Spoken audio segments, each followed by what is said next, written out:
Long before any rabbits emerged from top hats, before any women were cut in two, even before that initial invitation to pick a card, what was the first magic trick?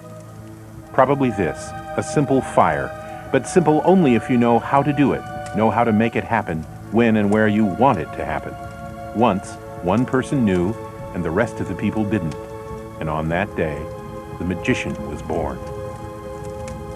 And there's always been people that were the wise men and the wise women that through performance or through storytelling or song or perhaps even through magic illusions were able to share hidden knowledge. It's been said that magic is the world's third oldest profession. The second is advertising.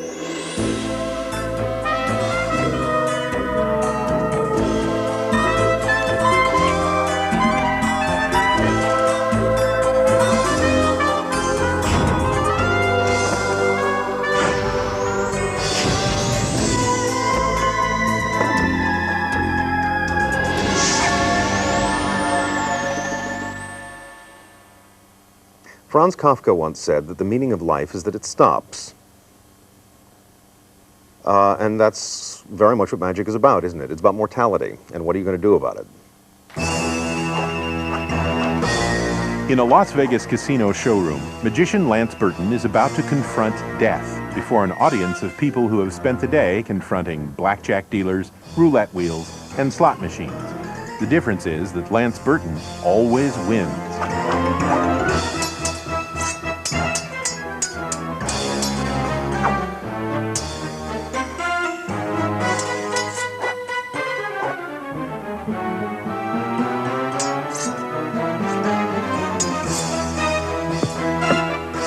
Twice a night, this master magician gives his audience what they want, good entertainment, and though few realize it, light-hearted but concrete reassurance that the forces of nature, even death itself, are controllable.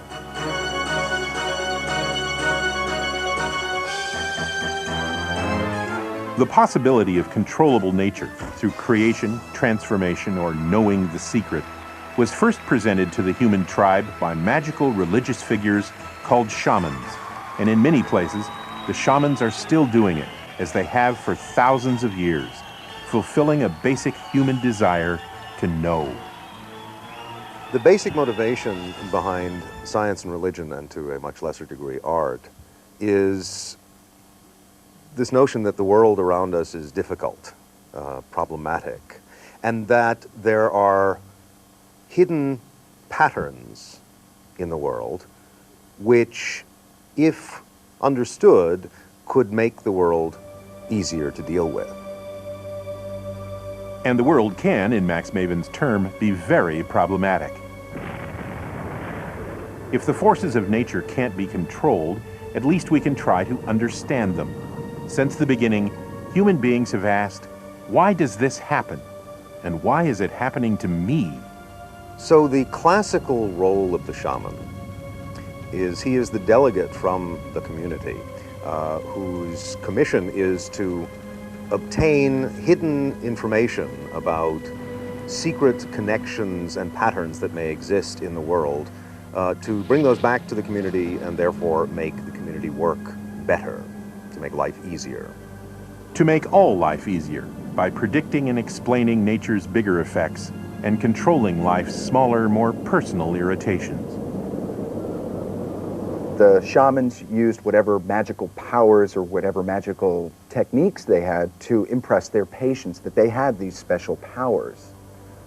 Today, most magicians would say, well, there's nothing sacred or there's nothing religious or metaphysical about sleight of hand magic. But the branches all lead back to the roots of shamanism. Kofi Adu is a modern shaman in Ghana, West Africa. When he was born, he was clutching a stone in his hand. The village elders proclaimed it a fetish, a magical object to be worshipped. He will perform miracles, said the elders. And that thing I brought from the universe is now here doing miracles. I have power from it. If a sheep is here, I can't command that sheep to die. and it will. From the day of his birth, Kofi Adu has been a fetish priest with the power to control the natural world, the protector, healer, wise man, historian, prophet, and religious leader of his community. And by any definition, he is also a magician. Like the Celts, Maoris, Tlingits, and most of the world's other indigenous peoples, the Ashanti believe magic is as much a part of life as air and water. Kofi Adu embodies that belief, and he's a magician because he uses the tricks of magic to convince the people of his power over good and evil. He believes himself in his magic, but he also buys theatrical makeup from a London mail-order house. Jeff McBride. The shamans used perhaps rudimentary sleight-of-hand techniques or fire handling or big impressive costumes and magical masks to create the impression that they could tap into a magical power, or perhaps that they indeed did possess this magical power. Kofi Adu agrees that belief is important, but there's more to his healing than just hope. He knows spells and incantations, but he is also an expert in herbal medicine. This person would be the person that you would go to find out different healing methods, because they were keeping the history alive. This history was not a separate thing. It wasn't just a story. It wasn't just dancing. They kept the stories and the dancing and the music and the medicine, understanding the different herbs, etc. So it was all inclusive. It was not a separate thing. And I'm trying to pull all of that together. That is the approach. Once upon a time, deep down in the magic forest, there lived a handsome prince. That's me. He went way up on the mystic mountain to visit the great wizard, and there he received many precious gifts. And on this day, he came down from the mystic mountain. He found his friend Umbute, and Umbute watched as he revealed a bag and dumped the contents out on a stump. Then the prince gathered up one of the Rijumba nuts, and he slowly, very carefully opened the nut to reveal the contents inside. He poured the nuts out on the stump, and Umbute watched as the prince broke the nut into small pieces. Umbute did not know what was about to happen, but he knew whatever it was, it would indeed be wonderful. The prince gathered up the pieces. Then he took one of the other nuts. He waved it over his hand and began to chant the secret spell, Rijumba. Rijumba. And then the prince opened his hand to reveal the nut had restored itself. Yes. And then the prince said, "What happens here affects what happens here." Then the prince slowly, very carefully opened the nut to reveal, yes, inside there was a whole nut.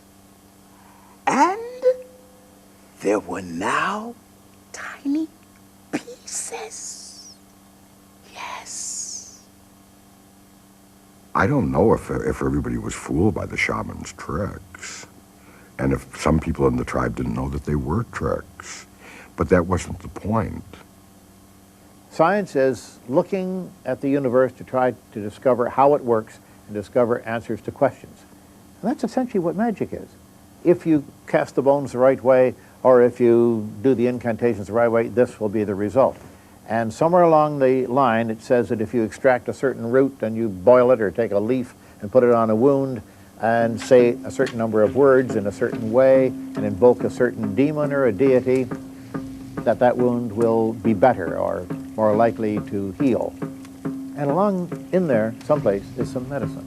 There may be an antibiotic, or there may be some sort of a chemical or compound that causes the wound to recover sooner. So out of magic comes science, eventually. It's magic into science.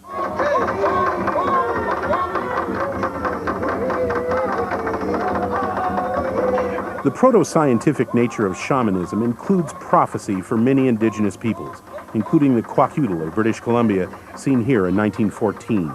Using different magical sources, from the entrails of sacrificed animals to the voices of the dead, shamans forecast the weather and foretold when crops should be planted, fish should be caught, and war should be waged. So they controlled nature, including the human nature of their enemies, by predicting it.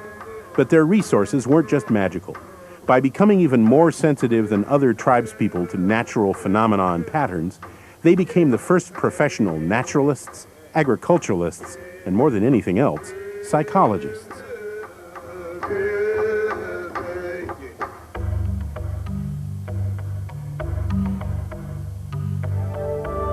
In ancient Egypt, magic, religion, science, and psychology were profoundly intertwined as well. A highly developed magical system affected every aspect of religious and secular life, from birth to death and beyond. The Egyptian court had resident magicians, and icons of both religious and magical significance, especially images of the gods and the dead, seemed to be part of every work of art, every building.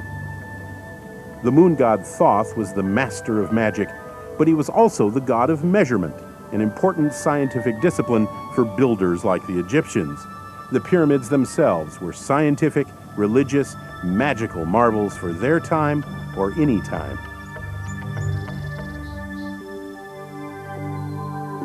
In Greece as in Egypt, the shamans became temple priests, and the temples themselves storehouses of real and mystical knowledge, that hidden information about secret connections and patterns.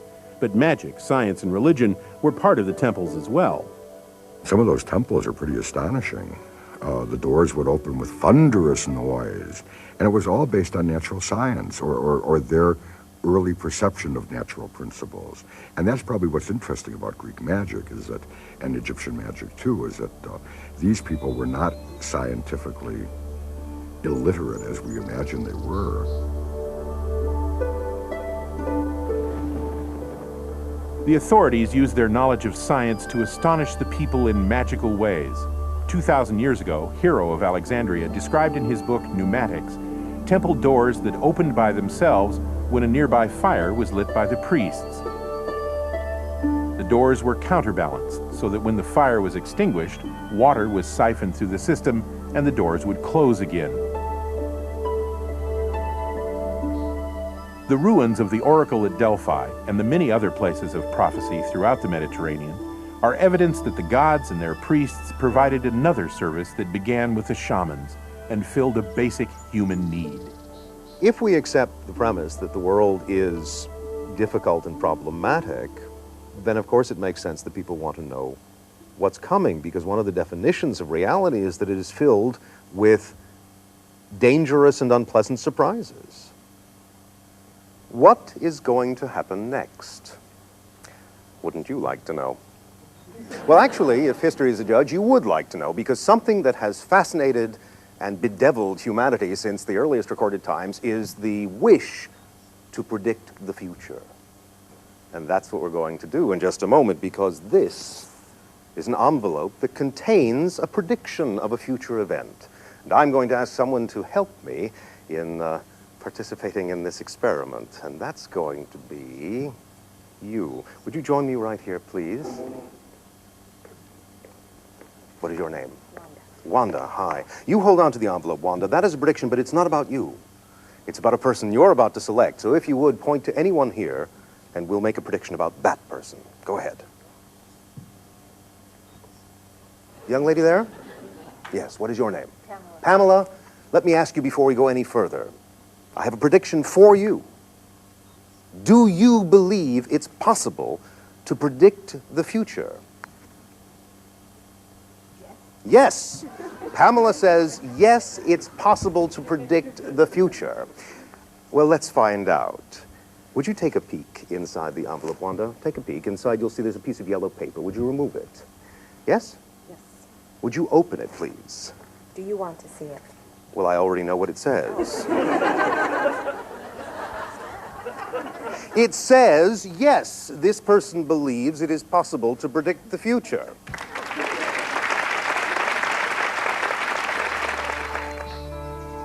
Besides ritualized prophecy and the use of technology in the art of illusion, the Greeks gave the modern world one thing more, the word magic itself. The Magi, or powerful ones, were religious followers of Zoroaster, the 6th century Persian prophet. When the word magic began its use, it was originally a term of derision. It was used by the Greeks to characterize a teaching that was foreign. And you have to remember that for the Greeks, foreign was not very good. They believed that they had the pinnacle culture and that foreign was kind of suspect. So when the Magi came to Greece in the 5th century BC, they were fortune tellers, they told stories of the gods, they did sacrifices, and the Greeks held them in a certain awe, but they didn't trust them. And so magic always had that cast that this is not fully trustworthy. These people are suspect. A case in point from very modern magic. Siegfried and Roy are about to make their elephant disappear. It's an illusion, of course, but how would you feel about them if you thought they actually had the power to do it for real? What then could they do to you?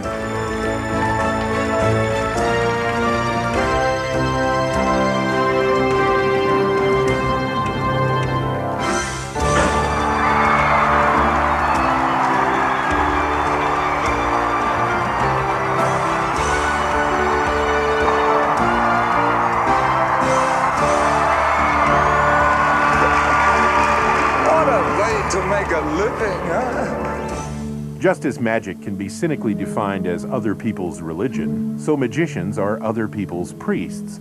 The Magi in Greece weren't the first to feel like outsiders because of that kind of socio-religious isolationism, and they most certainly would not be the last. The Ganges at Benares, India's sacred and magical city. The river here is extremely polluted, yet Hindus come from all over the world to purify themselves in its waters. For this is the city of the all-powerful Shiva, the protector and destroyer.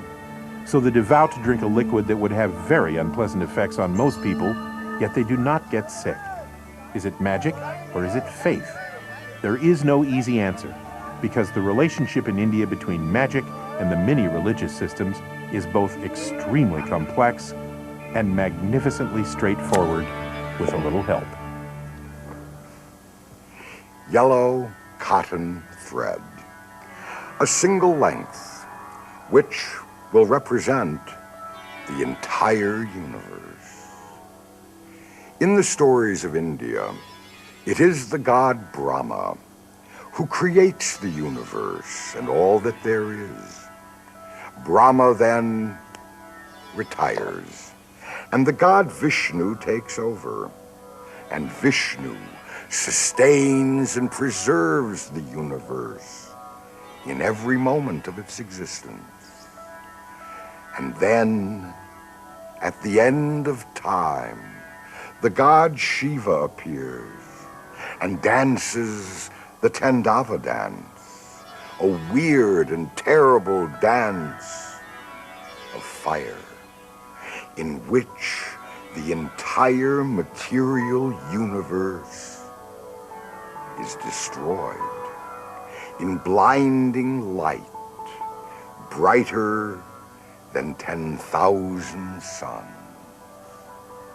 And the universe is no more. There is only silence, vast cosmic sleep. And out of this cosmic sleep, Brahma wakens himself again. He looks about, and seeing nothing lovely or beautiful, he decides to create the universe again. And creating it, he retires, pleased with his eternal play.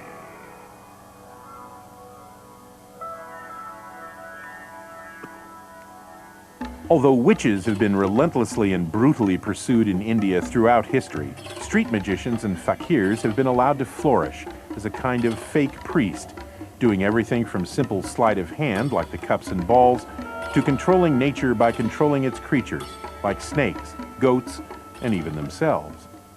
Now from India, where a lot of our magic tradition arises in the first place, we also hear stories of fakirs. They're able to do remarkable things, like sticking skewers into their bodies and sitting on beds of nails, walking on beds of fire, and, even licking red-hot daggers, if you can believe that. But you see, pain is a very subjective thing. It's different for different people. Some people will feel pain while others don't even notice the same amount of stimulus.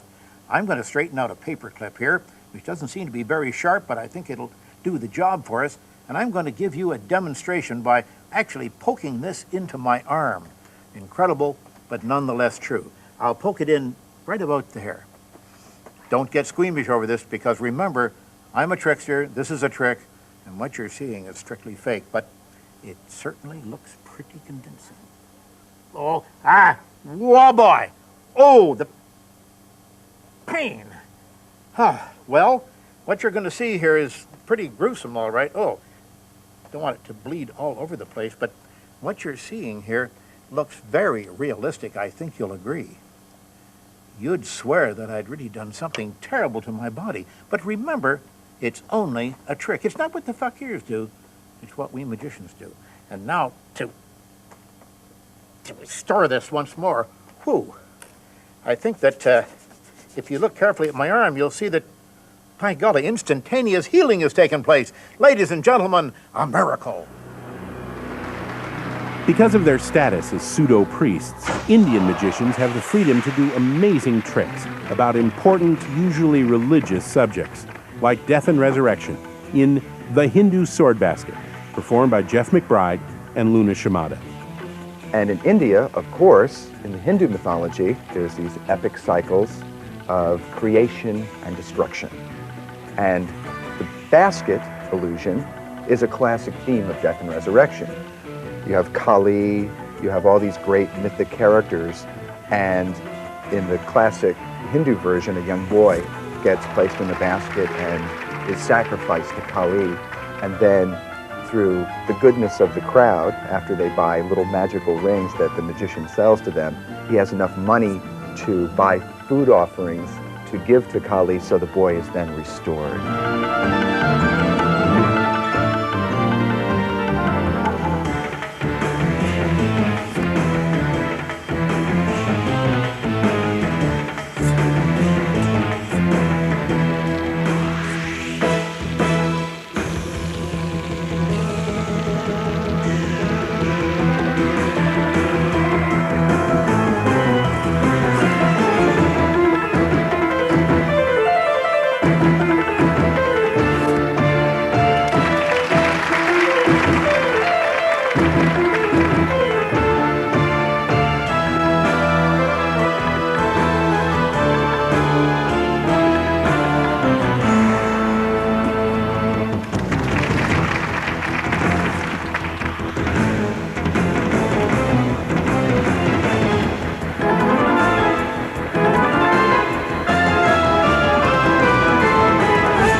Magic is a performance art unlike juggling, acrobatics, or other popular entertainments. The father of modern magic, Robert Houdin, defined a magician as an actor playing a person who can perform miracles. That magical actor speaks to the human condition even as an entertainer. Like drama, magic presents the major concerns of life itself: transformation, creation and destruction, the journey from life to death, but in purposely mysterious, inexplicable, and dangerous ways. Metamorphosis, presented by Jonathan and Charlotte Pendragon. Survival, transformation, and escape. A human lifetime in a few theatrical moments. I think it's one of the most perfect illusions in magic. It's an amazing, has amazing levels to it.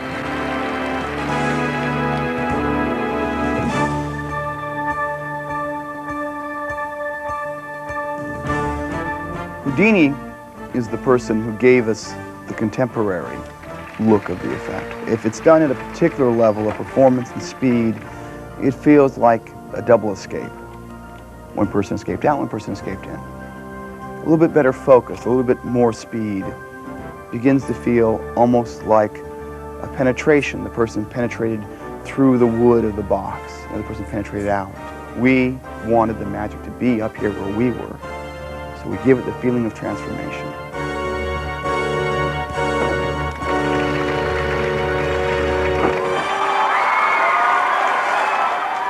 As the art of magic is unique among most entertainments because of subject matter, so the magic audience is unique as well.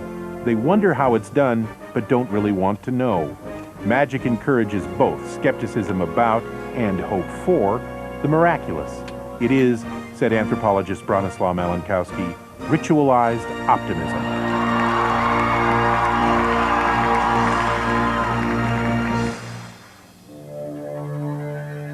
The Indian rope trick is a good example of the magic audience's skepticism and optimism, its desire to believe in the miraculous, no matter how unlikely.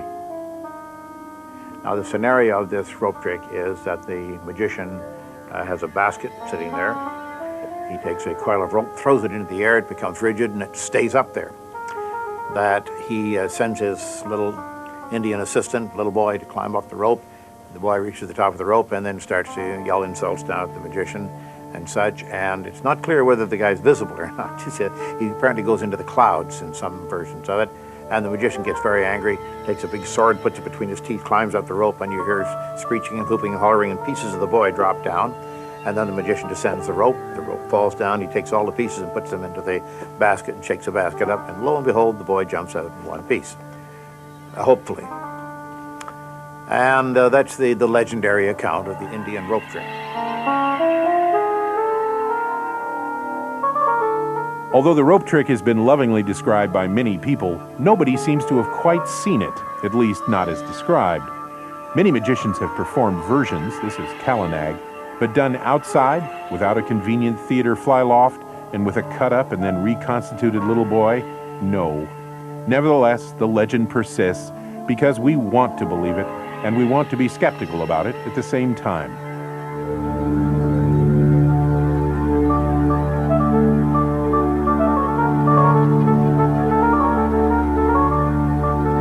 Skepticism has never been a popular point of view. You don't have to take my word for that. You can just ask Galileo.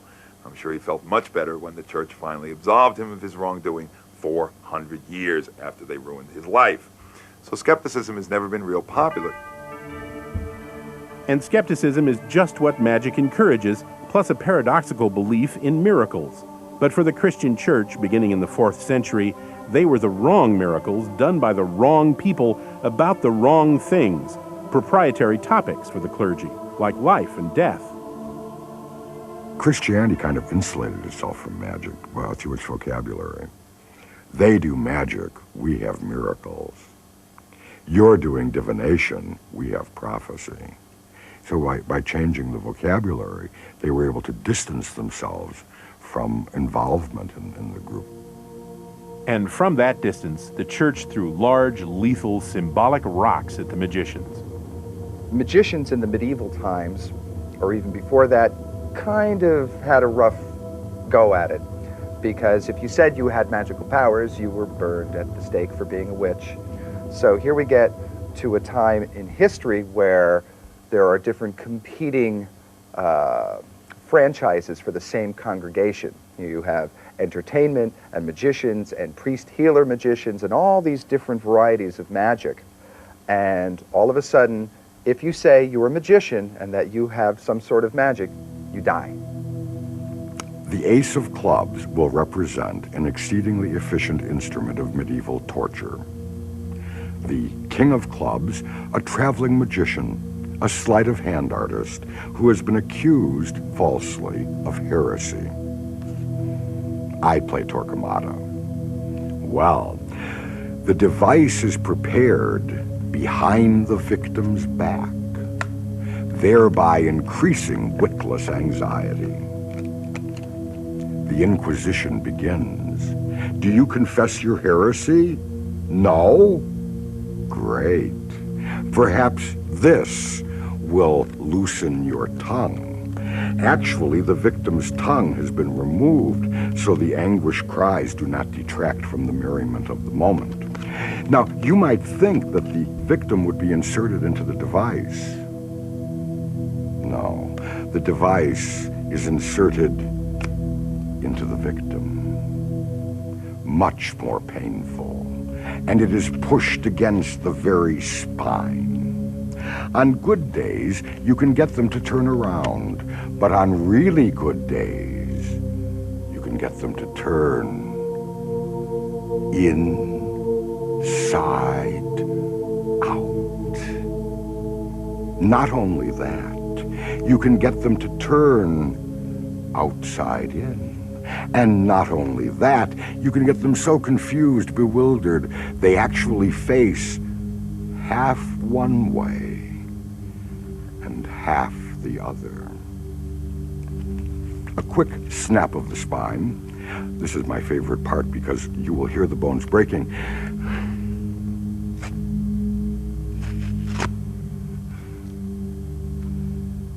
Half of the card is facing in. The other half is facing out.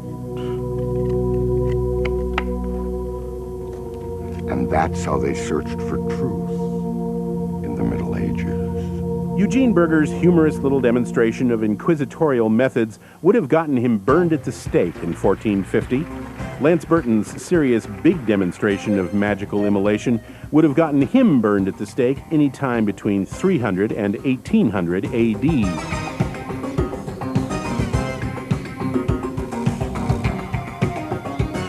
In the latter Middle Ages, the Inquisition turned from heretics to witchcraft with a vengeance. Magicians tried to protect themselves from the Inquisitors as best they could by looking and acting non-threatening. Lance Burton certainly wouldn't have tried cremating and restoring any of his followers back then.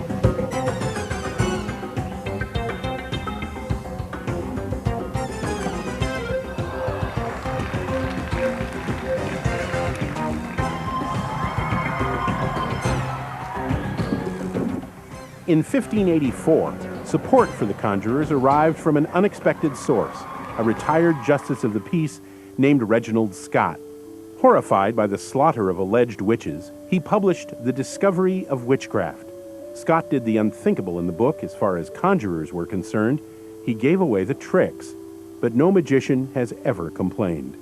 Reginald Scott was a remarkable man, but he attributed a lot of these fanatical movements against the street magicians and against the conjurers and the so-called witches to a total misunderstanding of what could be done by perfectly ordinary physical means. The first edition of his Discovery of Witchcraft is very, very hard to find today. It was burned by James of England, who succeeded Elizabeth, and he wanted to find witches. He was very big on finding and burning witches.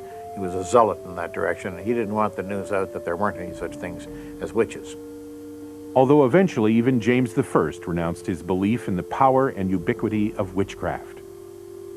Well, it seems as though once the priest function became solid in history, that its aim was to perpetuate the status quo. Whereas the magician is not always into perpetuating the status quo. Sometimes the magician is moving the culture beyond the status quo into something new and different. In other words, the magician is an artist. But why risk your life for this particular art? Why would anyone in his or her right mind keep performing magic when the most powerful forces on Earth were trying to kill you for it? The answers then would probably be the same as the answers now. when you first get interested in magic, just the understanding of how magic works is quite a rush. And then learning it is a whole other sort of transformational feeling. You're accessing this power that you didn't know you had. All of a sudden you can do things that no one else can do.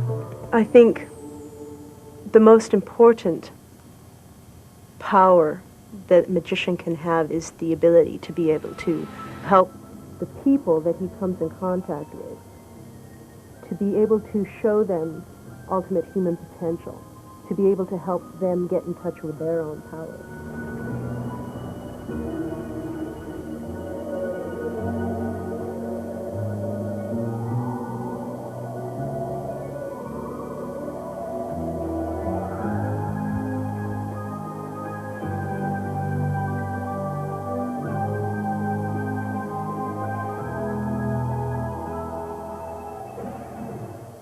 A very large proportion of American males, somewhere between the age of 7 and 12, go through a certain phase of dabbling with magic. Most of them leave that alone when they hit puberty, but some don't. Hi, how are you? Nice to meet you. Yes, sir. Right this way. Thanks for volunteering. Lance Burton. I like people. I like to meet people, and that's the fun thing about my job, is that it's never the same every night. I mean, it's different every show. Larry, take one card, and look at it. Remember it. Hold it up. Show everyone your card. Show it all around. Let people on the side see it. Show everyone except me. Don't let me see you, Larry. And put her back in there. And shuffle them up. Mix them up really good, Larry.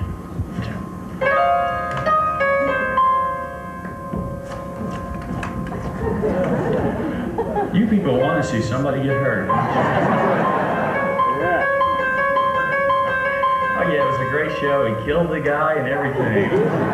Thanks a lot, Larry. Good job. Nice man. Give him a hand.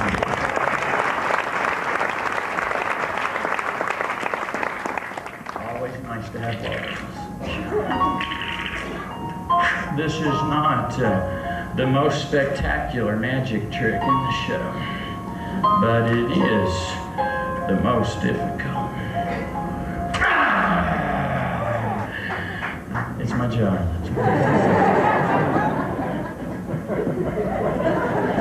One person applauded. No, it's my fault. I should have bought a tiger.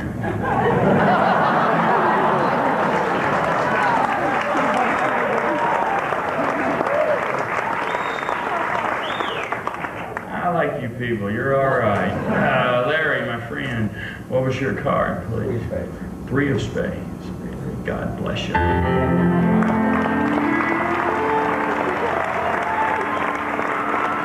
Thank you, Paul. There are other reasons to be a magician. If you're good at it, the money's good too. This is Isaac Fawkes, an 18th century British conjurer. When he died, he left an estate estimated from 10,000 to 50,000 pounds. And if you're great at magic, not just performing it, but creating it, you can achieve the immortality of Houdini. Harry Houdini has been dead now 70 years. 70 years after his death, he is still doing the first primary job of a magician. He is still successfully deceiving the public. I love this. People say, the name Houdini comes up in conversation, people say, yeah, and wasn't it true that he was dumped under the ice, chained and shackled, and then he got out, but he couldn't find the hole in the ice, so he had to breathe in the airspace between the water and the ice until he could finally find his way back to the hole? Don't tell anybody, but that never really happened. It was a story that Harry invented in his own lifetime. A perfectly legitimate thing to do. It's his job to lie. You know he's lying. He's a legitimate magician. And he's entitled to do that. He's entitled to mislead his audience. But here we have, 70 years later, the same lie still being told over and over, still fooling people. I mean, that's a pretty good trick, you know. And perhaps the final appeal of magic to magicians is the satisfaction you get from doing it well. You amaze people, and you always get your elephant back.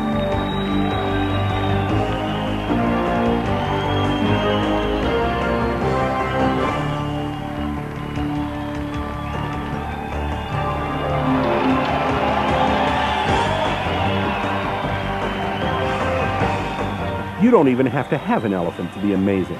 Since the beginning, magicians have pleased and perplexed using the simplest objects: coins, cups, balls, and cards. The King of Spades.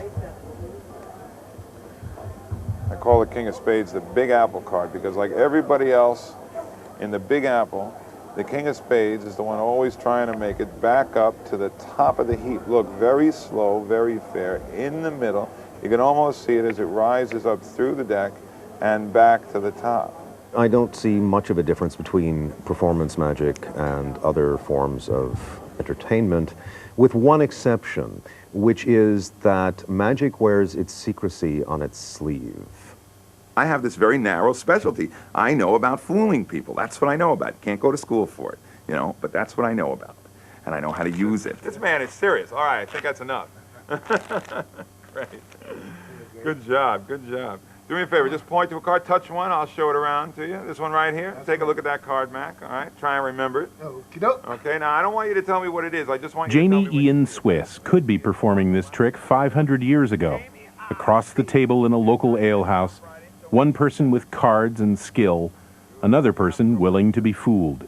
what card are you looking for? Wait, what card are you looking for? I'm looking for the Queen of Spades. The Queen of Spades? Was it really the Queen of Spades? You're not going to believe this, Mac. It's under my cocktail. You can't. Go ahead, check it out, check it out. You'll be wrong. Queen of Spades, not bad. And it's a fun thing, as long as all the cards are on the table, if you will, and it's an honest demonstration, an honest claim. Fair enough, that way there's no way for me to cheat much. So I'm going to fool you now. I'm going to lie to you now. I'm an honest liar. Think of any one of them, so you'll be the only one to know what card you have in your mind. In the Middle Ages, the honest liars of magic were confronted by authorities who wanted to make a clear distinction between miracles and tricks, and didn't need anyone around encouraging secular visions and fantasies. And the magicians had something, a rare and coveted commodity then as now, that made the authorities nervous. We're dealing with power, the issue of power. Magician is perceived, I think rightfully, if he or she's any good at all, as having some kind of power. And the power is, we have an ambivalent reaction to power because it's ambiguous, because it can go either for us or against us, and that's just the ball game. So magicians tried to avoid the powers of church and state by working the streets, public houses, and homes of the less frightened, manipulating the benign, secular objects of everyday life for an audience that had existed for millennia. Well, regarding street magic, I think it's something that has always been with us, probably since before there were streets. The notion that there are things that are unusual to perceive is something that has intrigued and attracted human beings since they were first capable of making such distinctions. That people found out ways to turn this into entertainment and something fun to play with is obviously a very early experiment as well. God is in all things, even a matchbox. But surely the devil wouldn't use such a simple object to bewitch us. It must be just a trick. Of course it is, said the honest liars. And they are still saying it. They are still doing it. Now, it really does go in the middle, face down, of course. A little riffle is all it takes to bring it right back to the top. Watch again, face down, in the middle. That's usually enough time to bring it right back. Oops, well, sometimes it does take a little bit longer. Theatrical magic is largely a game of perception. And you're going to be perceiving for us this evening. What is your name? Kendra. Kendra. This is a little exercise done for your eyes only, but you'll verify for everyone else what's going on. Two pictures. Over on this side is a picture of a duck, yes? Yes. Okay, and on this side a picture of a rabbit. Yes. Fair enough. Hold your hands out, palm up in front of you. And I'll place these down on your hands. Now, which one was the duck? The duck was over on your left, and the rabbit was over on your right. Here comes the magic part. I say that they will change places. And over here where we had the The duck is now A rabbit. a rabbit, and over here, A duck. the duck. Well, as I explained a moment ago, magic is largely a game of perception. In fact, there is a duck over here and a rabbit over here, and vice versa. You know, magicians have to know how this wonderful combination of mind and eye really works. I'll give you an experiment to show you a principle. Here we have a red cup at your screen left and a blue cup at your screen right. I want you to look at the red cup over here. Keep watching the red cup. In a moment I'm going to say go, and when I say go, I want you to quickly shift your gaze over to the blue cup. Ready? Go. Now look back at the red one. Go. Question is, did you see me in between? Oh yes, your eye saw me, yes, but did your brain register the fact? Not really, and magicians know this. You see, that's extraneous information. When you shift from one location to the other, what's in between, your mind blanks out. It doesn't need that information. And that's one of the principles that the magicians use to operate by. You will perceive what I want you to perceive, and you will not perceive what I don't want you to perceive. Well, how can that be? By directing your attention. And magicians have lots of little clever ways to do this. You know, for instance, if I don't want you to look at my right hand, I don't look at it myself. And if I do want you to look at it, I look at it. And then you will look at it too. And just telling you that much, which I shouldn't have told you probably, tells a lot about how magic works. It's about directing attention.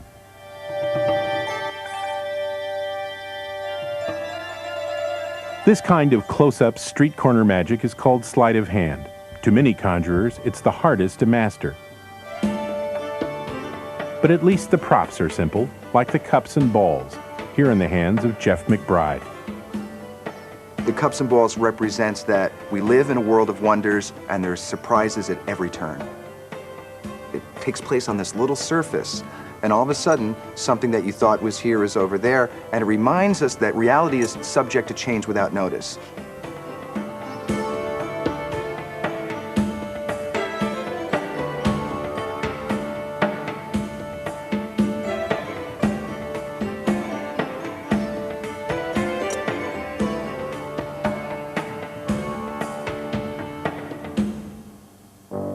The names of the ancient conjurers who perpetuated their art have been lost to time, but the art itself survived.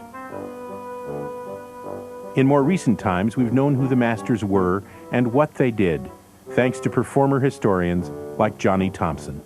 Probably the greatest cup and ball worker in this century was a man named Maskelyne. He was born in Poland, and he talked something like this. My name is Maskelyne. I'm a magician, and I'm going to fool you very badly with the oldest trick in magic. It's called the cup and ball trick.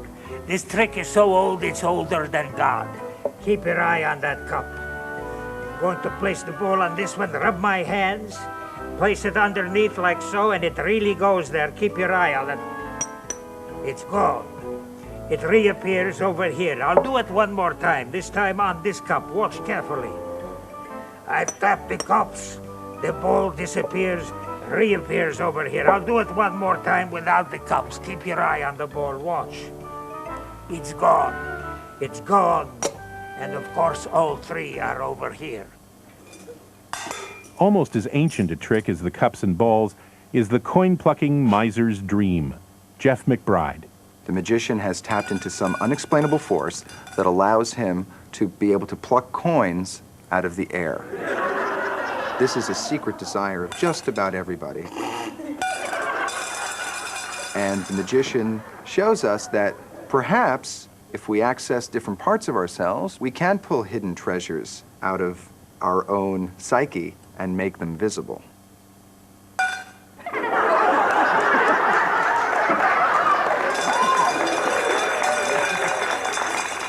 Mr. Magic. David Williamson, accessing 4 coins without plucking them, making obvious treasures do his bidding. The idea is to cause the coins to jump, there we go, from place to place, simply by wiggling the fingers. I'll do it again even. Oh, and the last one's the most amazing one, just like that. So, A lot of people think because I'm a magician, I haven't got the same problems with money the rest of the world does. Not true. I mean, these days in this economy, you don't have to be a magician in order to make money disappear. But just like in the real world, the hardest part, that's making it come back. Now, in order to take a coin like that and sort of make it flicker in and out of reality, a little metaphysics there, it's really a series of complex steps which I'll try and break down for you. Now, you begin with a coin. That's a coin. You give it a little squeeze. Now you can break it into two invisible pieces, which you then have to catch. Once you catch them, you squeeze them back down into a little invisible ball. You rub the ball, toss it in the air, catch it over here, wave your hands over, it comes back as a coin. You put all that together. Some people call it magic. Other people just call it strange. Of course, even magicians have to deal with inflation. You all know what that is.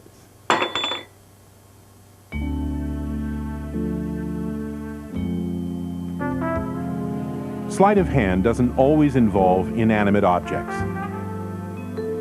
Magic's power over nature can be demonstrated by the magician's power over its creatures. This is the Dove Master, Channing Pollock, whose devoted fans included practically every other magician, like Max Maven. Channing's technical skills were top of the line, and his stage presence was just awesome. And Pollock protege, Lance Burton. Channing transcended magic. He wasn't the first magician to use live birds. That had been around for centuries. Magicians had done tricks with livestock. But Channing, the act that he put together was so simple and elegant in its plot. He just created life.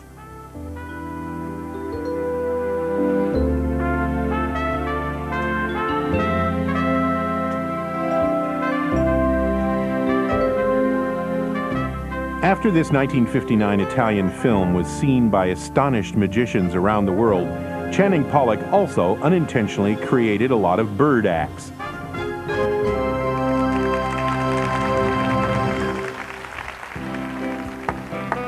Because of Pollock, fledgling birdmen couldn't wait to load their own swallowtail coats with doves. Everybody and their uncle was doing birds, and they were all doing Channing Pollock's act, almost verbatim or pieces of his act. I didn't meet Channing physically in person until 1966. That he said, if you're getting back into the business, why don't you take my act? He said, I don't think I'm going to be doing it long. And I said, well, Channing, why would I want to do that? Everybody in magic's doing your act. So Johnny Thompson adapted the act by making it funny.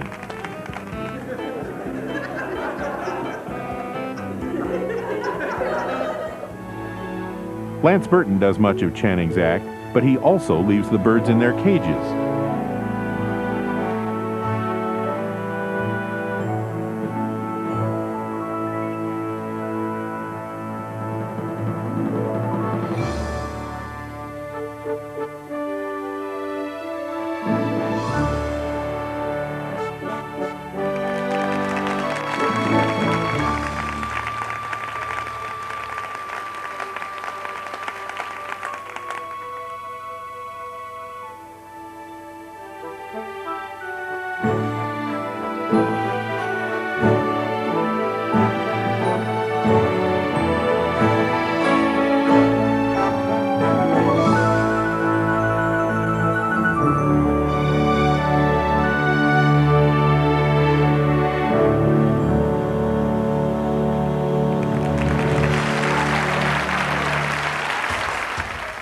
And the bird goes on.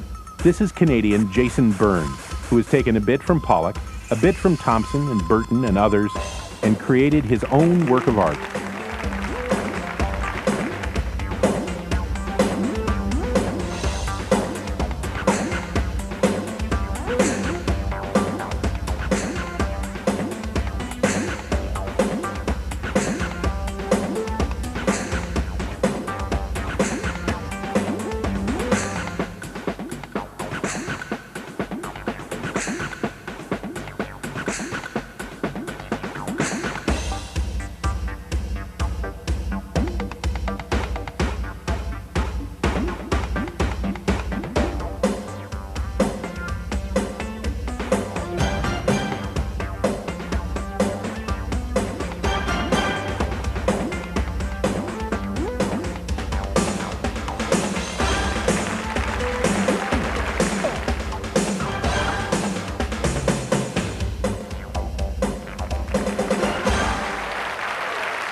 Cups and balls, coins, birds.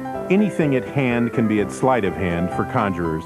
From crockery, spun here by British magic pioneer John Nevel Maskelyne, to hats, large and small. This hat o'plenty is being manipulated by American magic pioneer Howard Thurston. Slidini, a legendary sleight of hand performer, slightly handling scarves.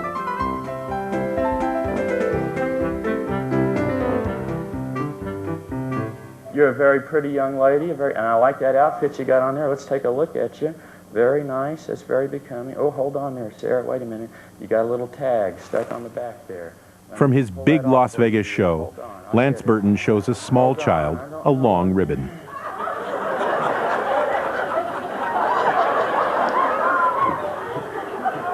Okay.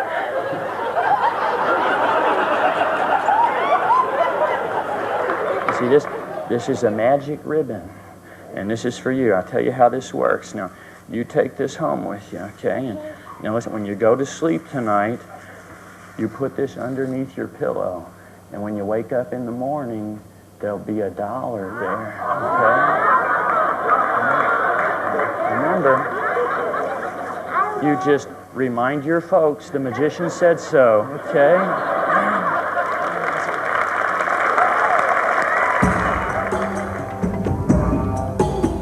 Of all the sleight of hand props, none has been so consistently popular over the centuries as playing cards.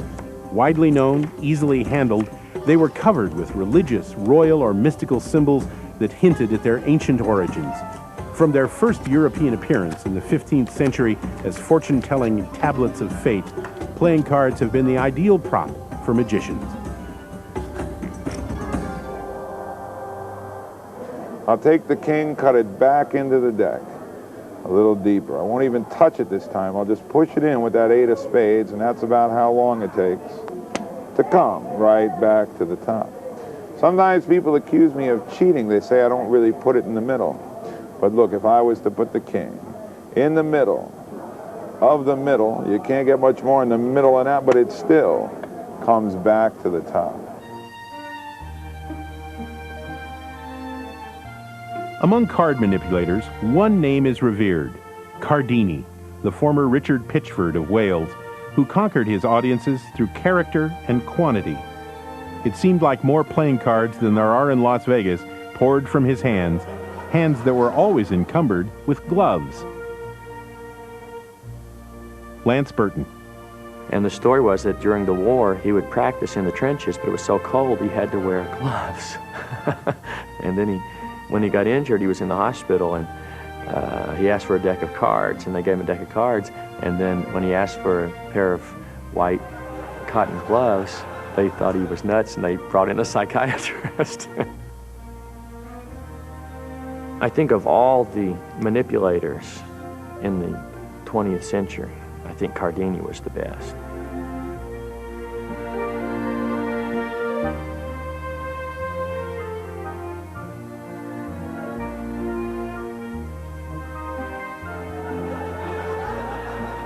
What Cardini accomplished was twofold. Max Maven.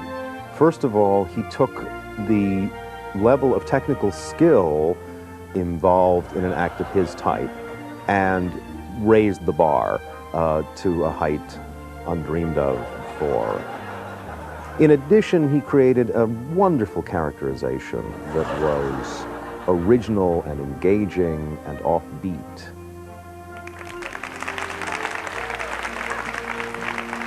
I think if you were going to identify the magicians prior to right now, who had the greatest impact stylistically on magic in general, stage magic in particular, it would be Cardini and Pollock. Because each of these men achieved such a substantial jump in technical growth, combined with such a profoundly original and interesting characterization, that the result suddenly became the definition of a magician to almost everyone, including almost all of the other magicians.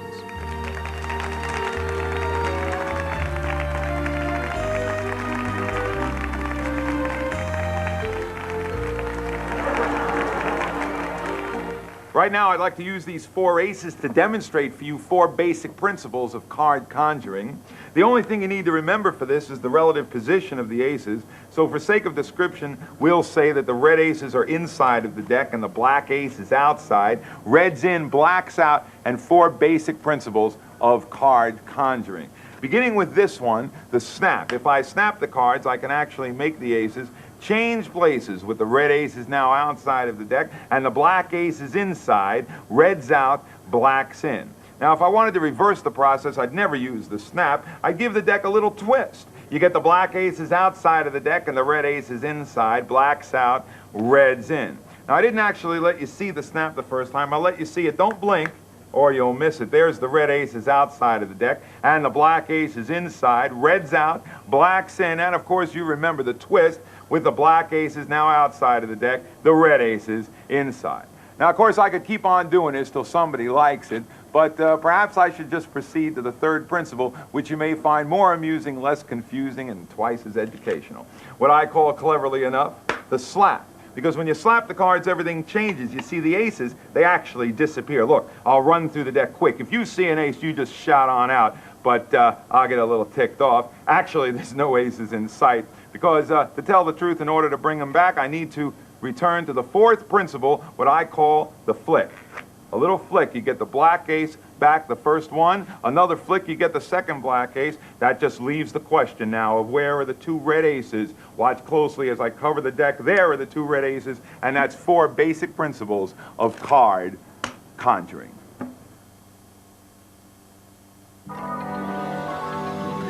The magic specialty of mentalism is older than cards, possibly even older than the cups and balls.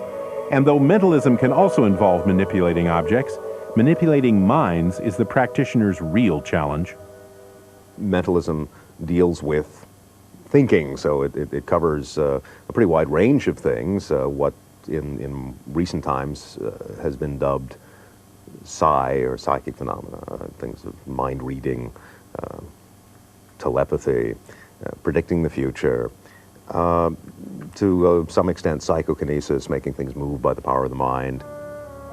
Mentalism's diversity is reflected in mentalists' billing over the years. The man with the 6th sense, the one who knows, the high priestess of mystery, the white Mahatma, the man with the X-ray eyes, the scientific sensation of the hour, even the man who can read the mind of Mayor Hylan, whoever he was.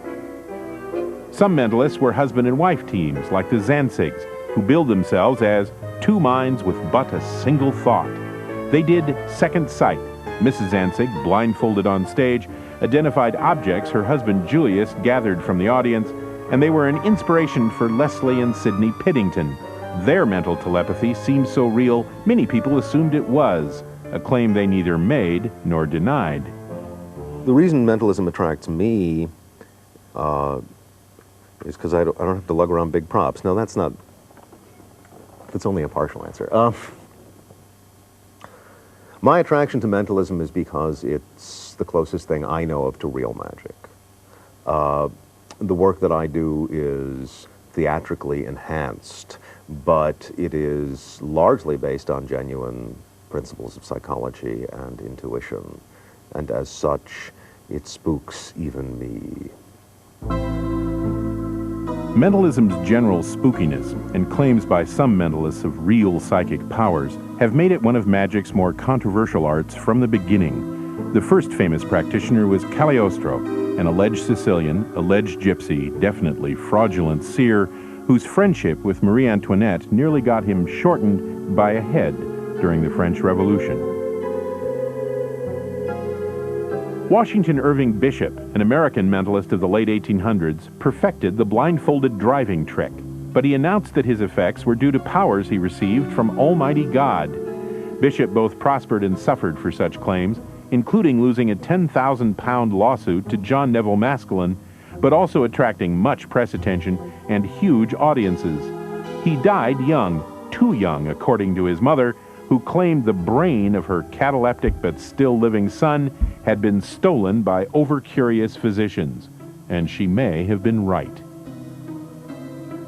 Dunninger, who is to mentalism what Channing Pollock is to birds, thought Bishop was the greatest of his predecessors.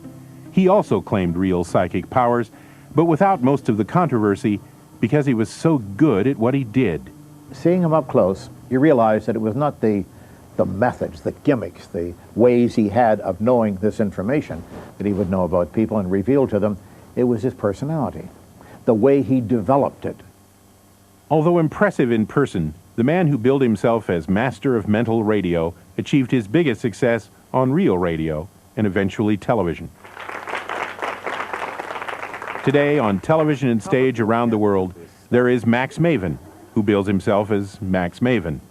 We have one card left, and in order to get to that, we started with a pack of 53, shuffled not only by myself, but by members of this audience. From that shuffle deck, you took as many or as few as you wanted from wherever you wanted. You mixed them yet again behind my back. I have been standing here with my back to you, and I have called them out in the order you have thought of them with reasonable accuracy. We are down to one card, Don't Fail Me Now. It is black. It is a spade. Don't say anything, just listen. Ace, 2, 3, 4, 5, 6, 7, 8, 9, 10, Jack, Queen, King. 6, 7, 8, 9, 10, Jack. 8, 9, 10, Jack. 8, 9, 10. 9, 10. 9, 10. 9 of spades.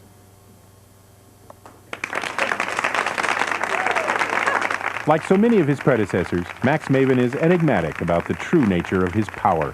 What I'm doing is a very interesting mix of techniques, and ultimately I don't care whether someone decides that those techniques are all quote-unquote fraudulent or quote-unquote legitimate, as long as they realize that they're not easy.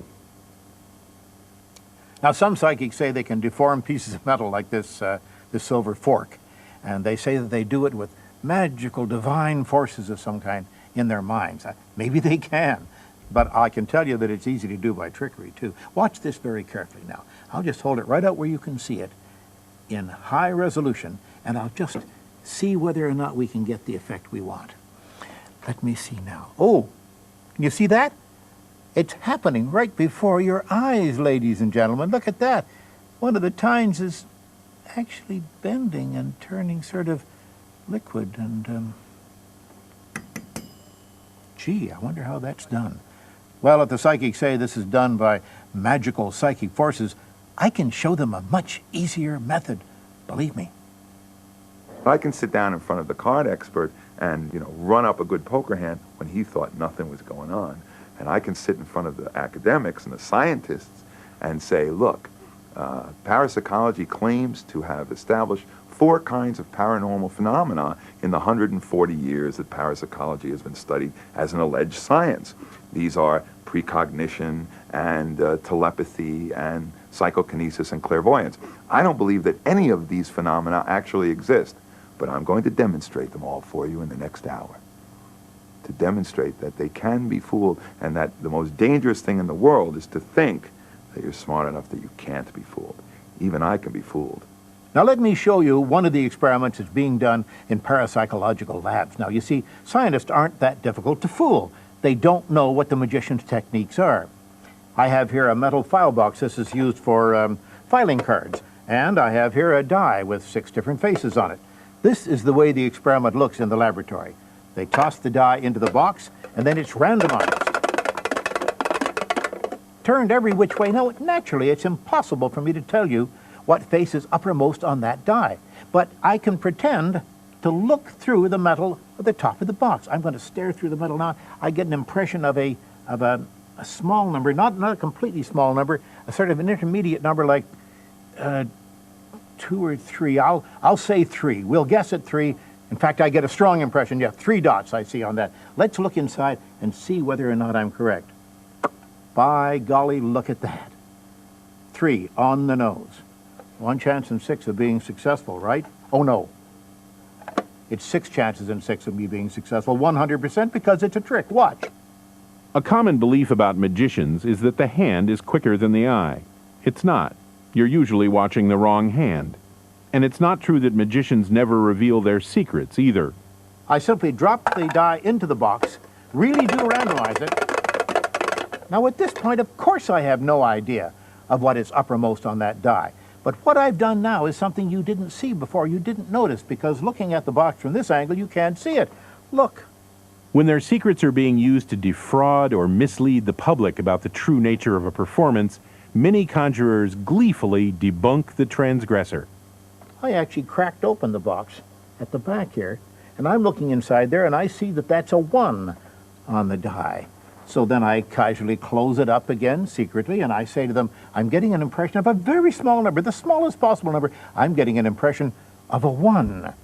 In that moment when we're being deceived, we're also very vulnerable. And if the person takes advantage of us, in other words, doesn't admit that it was just a trick, or after selling me the ring for 30 cents, also wants use of my credit card, you know, then we're going in another direction that I don't want, you know. Fool me, but then don't rip me off. Besides divinely inspired mentalists, one of the first famous targets of the magical debunkers was spiritualism, an ancient movement that was revived spectacularly in 1848 in the Hydesville, New York home of the Fawkes family. The Fawkes sisters were 2 little girls who created a monster that they could never kill. They were living in a house that was supposed to be haunted. Someone is supposed to have died there, and by doing simple little tricks like fastening a string to an apple and then pulling the string to make it go bump, bump, bump on the floor, and by snapping their toe bones against the footboard of the bed, they were able to produce all kinds of strange noises that other people couldn't quite understand the source of. It was a joke at first. That joke turned into a business and then an industry. The Fawkes sisters and hundreds of other people became mediums, allegedly putting their clients in touch with the spirits of their lost loved ones, exploiting the bereaved when they were most vulnerable. The spiritualist profession thrived because the clients were ready and waiting. Max Maven. Everyone wants to know what happens when you die because everyone is hoping the answer is something rather than nothing. And the notion of people returning from the grave, ghostly visitations, is a hopeful one, that you can still have contact with loved ones who've gone beyond. As the modern spiritualism movement really took hold in the latter part of the 19th century, people started presenting demonstrations of supposed spiritual contact that had pretty strong impact. One of the strongest of these was slate writing, which involved the use of the type of slates that were at that time fairly common in schools for kids to take notes and so forth. And the idea was quite simply that the slates would be examined, and then 2 or more of them would be placed together, and then in between the slates would be put a piece of chalk, which I'll do. And then the sitters would ask questions, hoping that some dear lost relative would contact them back. And after a while, the slates would be examined, and if there was a message, well, that had a pretty strong impact. Imagine that your relative had passed away, and that you had requested that they make contact back, and they had something to tell you. Eventually, the bereaved got their own champion, a man with an international reputation as someone who couldn't be pushed around by anything, Harry Houdini. Houdini was 5 feet 2 inches tall. Let's start there. Here is this very small man in chains, but the chains cannot hold him. Now think about the period in which Houdini lived. It was a period in which immigrants from Europe were flooding into America. It was a time of many little people, many of whom felt powerless. And here was Houdini, sort of one of them, but chains couldn't hold him. Extraordinarily powerful metaphor, don't you think? This was a man who not only could not be held by a chain or a police lock, but he also was allowed to take photographs of himself virtually nude. in a time when in any other context that would have been appalling. This was a guy who broke every conceivable boundary. It's the early 1920s, and Harry Houdini, the master of magic, is about to try one of his most difficult stunts. Securely held in a straitjacket and suspended upside down from an office building, the man who amazed the world will attempt to free himself. Some famous magicians invented tricks and illusions. Harry Houdini invented a whole new kind of magic, escapology. He got out of everything from straitjackets to Russian jails, upside down, underwater, hanging from buildings, and always, always in a crowd. But the final passion of Houdini's life, besides Houdini, was exposing those who preyed on the grief and hope of others, because he was one of them, a boy who lost his mother.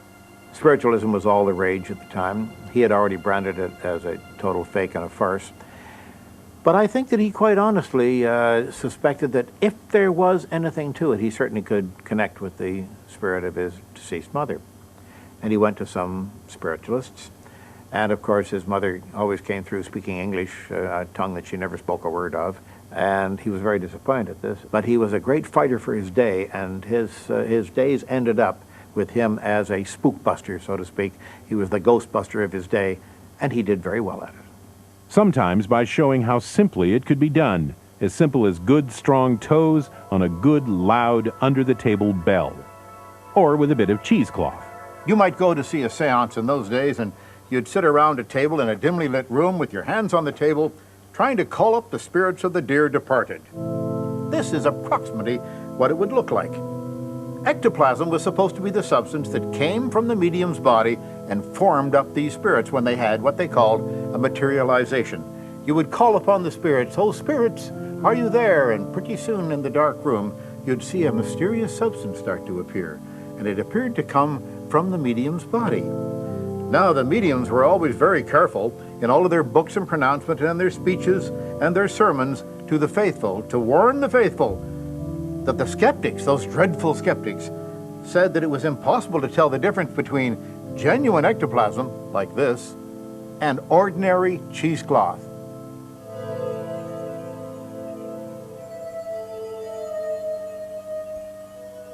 Houdini wasn't the only famous magician to go after frauds.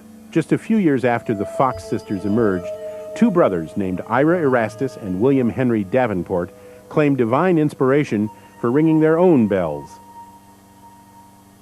The Davenport brothers did a spirit act wherein they were tied in a cabinet, a large wardrobe-type cabinet, and then tambourines and bells and things that were placed in the cabinet were made to sound and ring. And the people in the audience, for some reason, attributed this to the spirits as opposed to attributing to the fact that they got out of their ropes. Others have done the spirit cabinet since. This is the Willard family's version. But it was only the Davenports, through their spokesperson, Reverend Ferguson, who claimed divine inspiration. Enter young John Nevel Maskelyne, the future father of British magic. His actual profession was a watchmaker, and he was repairing some gadget that somebody had brought into him in his shop in Cheltenham, and they told him it was a bit of machinery to help this fellow's artificial leg work. But Maskelyne thought, no, there's more to it than that.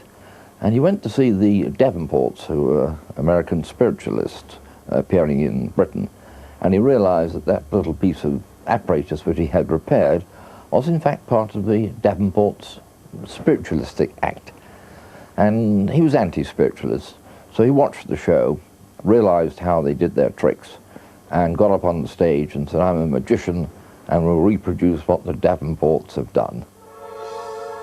And he did. Maskelyne rejected spiritualism outright. Houdini wanted to believe, but found too many reasons not to.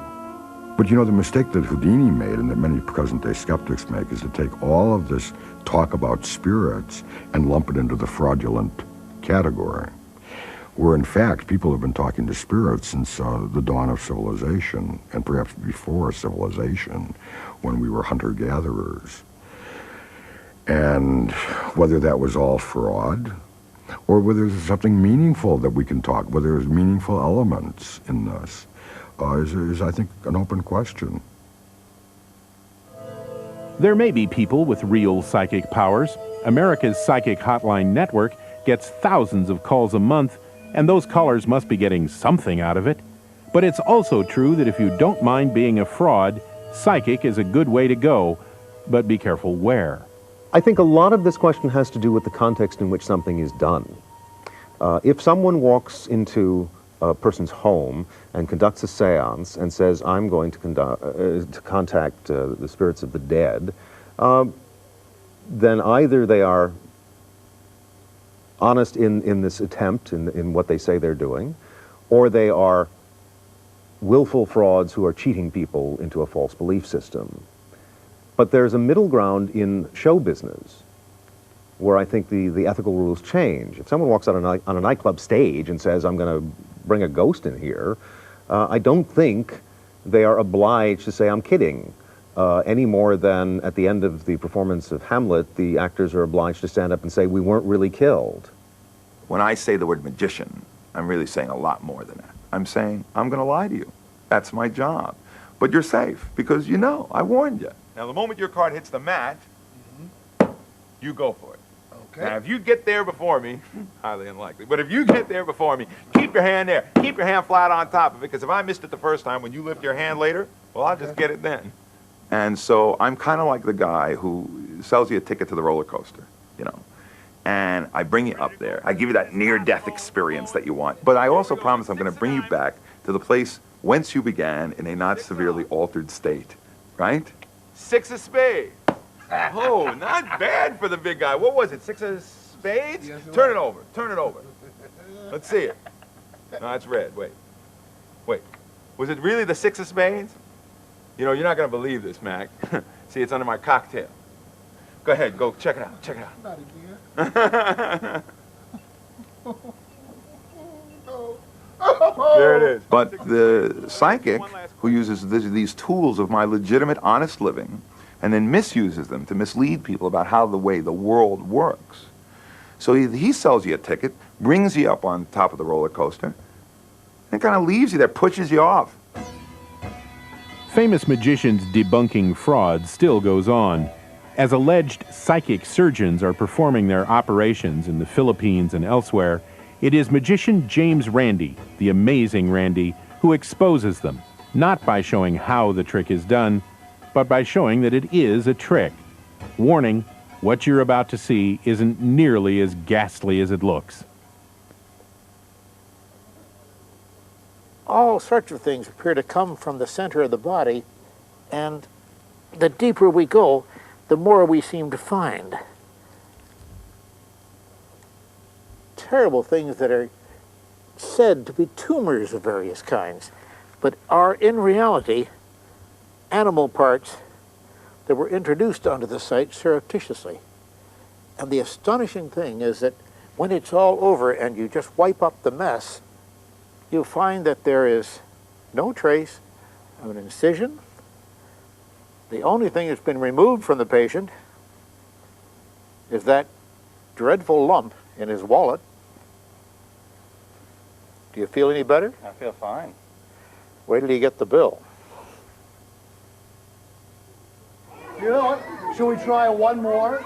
Everybody do this. Hold up one hand like this and go, tookie, tookie, tookie. Very good. And I'll tell you, if you've done that right, watch the best of all.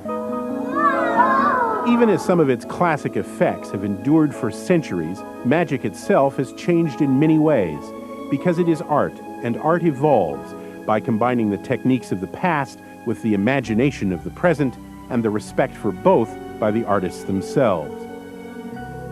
But whether magic is used as the basis for shamanistic incantation, spiritual enlightenment, protection of those too willing to believe, or pure, simple entertainment, magicians have always performed their first duty: to amaze us, to fill us with wonder and possibilities. One of the realities of human nature is that we define our lives by restrictions. We define ourselves by what we can't do. And one of the functions of a magician is to say, well, maybe we can, or at least maybe we're not as restricted as we thought we were. And by, in this representative, metaphorical, fanciful means, showing ways of transcending the restrictions of nature, busting the natural laws that surround us, the magician is saying, wait a minute, maybe you stopped thinking too soon. Maybe your expectations were set too low. Secretly, we have a desire to transform our mundane, everyday sort of existence into something fantastic and to journey out. The magician reminds us of that. He mirrors that magical potential in us. But it is in our nature to journey farther out, seeking the ever more fantastic. Coins from the air are fine, but we want to fly. With the help of new technology, and in a world less eager to attach the conjuring artist to the burning stake, magic in the mid-1800s began to fly and do a great deal more besides, and it returned to secular versions of the holy temples of its infancy.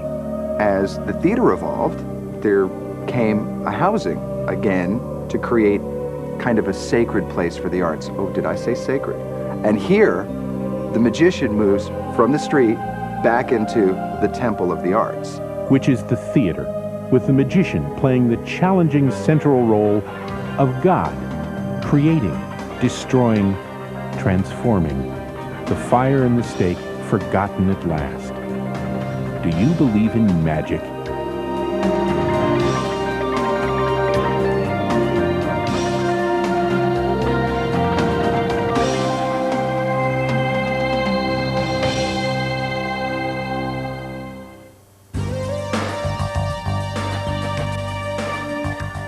The art of magic will continue with the big stuff: life, death, and resurrection.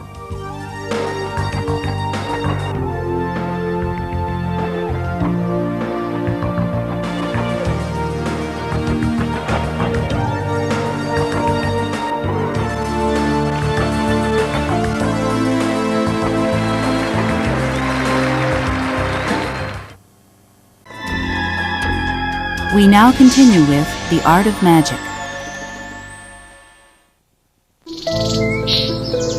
The natural world offers many and varied moments of wonder, but we tend to remember the big tricks. We date events in our lives from the flood of '74, not the drizzle of '82. So it's not surprising that magic, the theatrical art that overcomes the natural world, naturally grew bigger. Magic is about busting the forces of nature.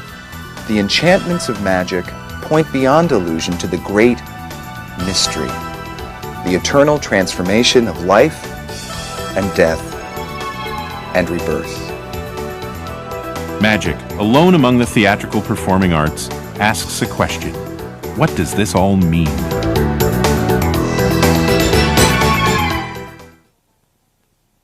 This program is made possible by the Corporation for Public Broadcasting and the financial support of viewers like you.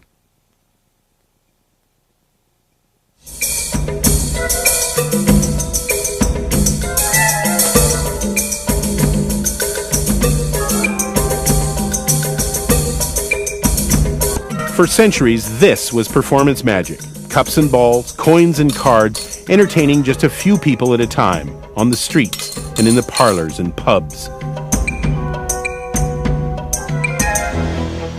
Then in the mid-1800s, the Industrial Revolution developed the technological means for aspiring grand illusionists to fulfill their dreams. And it provided them with an audience, too. Millions of workers in monotonous jobs, with a few extra pennies in their pockets, spare time for the first time in their lives, and a desire, a need to be amazed. The magician is Lance Burton. The speaker is Jeff McBride. If you look at the old theaters, or if you look at theaters today, they're built like temples. They were palaces. Magicians moved back into the theater where they could create magical rituals and ceremonies again under the guise of popular entertainment. And they needed that entertainment, guys. If Lance Burton had presented this illusion 200 years ago, his audience might well have assumed it was real and that Burton was a witch possessed by the devil. He would have become the principal log on a large fire in the company of his underclad female familiars. But the Industrial Revolution also heralded the age of science, science we thought would explain all our mysteries, including the mysterious witchcraft of the professional magician. Because it's a trick replaced it's a witch, magicians were allowed back into the secular temples of entertainment to present the grand themes of life, death, and resurrection. Lance Burton is about to reappear in the middle of the audience, in the middle of a contemporary temple of ritual, ceremony, and popular entertainment called the Hacienda. What we're going to see is that the more people are presented with answers, the more people are told to stop caring about things, the more actively people will be searching for that intrigue and that kind of wonder about the world around us. And it might be ironic that centuries ago people went to the church for that, and today people go to Las Vegas to see it in a showroom. Las Vegas, an oasis in the desert studded with temples of pleasure, hope, greed, and the $3 all-you-can-eat breakfast. From the couple on a weekend package tour, matching mystical symbols to win elusive coins, to the big spender hoping the little white ball of fortune will fall into the right cup, magic is to Vegas what the Mississippi River is to New Orleans. It's always nearby, even if you never dive in. In this town, unbelievably, there are 7 magic shows operating at this time, and there is a magician almost in every review show in town. This is really becoming the magic capital of the world because of this. And Johnny Thompson should know. He's been amazing Vegas since the all-you-can-eat breakfast was 50 cents. But I think magic particularly goes over in Vegas because Vegas itself is about fantasy. People go there with dreams of winning countless millions of dollars, of having unbelievable streaks of luck, of having impossible things become possible. And that's, of course, what magic speaks to. Who's the magician? Is it just that weird guy with the funny black outfit? Funny black outfit? Not anymore. Weird guy? Well, magicians are supposed to be a little weird, aren't they? Siegfried and Roy are big flashy guys with a big flashy act. For many Vegas visitors, their spectacle magic is a must-see experience, like Wayne and Shecky and Les Girls de Monte Carlo. Behold, Siegfried and Roy.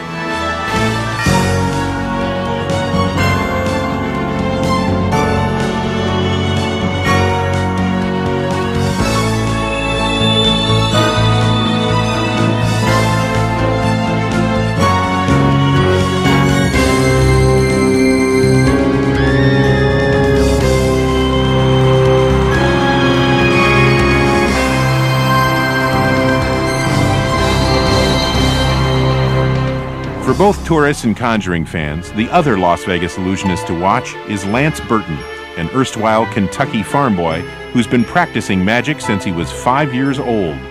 Among his biggest fans are other magicians like Jamy Ian Swiss. Lance has taken this form of the classical manipulative, what magicians refer to as manipulative magic, the guys who produce all these objects. And very often, most of the time, you see performers doing this type of magic, instead of wondering how they do it, you kind of wonder why. The answer is, if you can do it this well, then it's worth doing.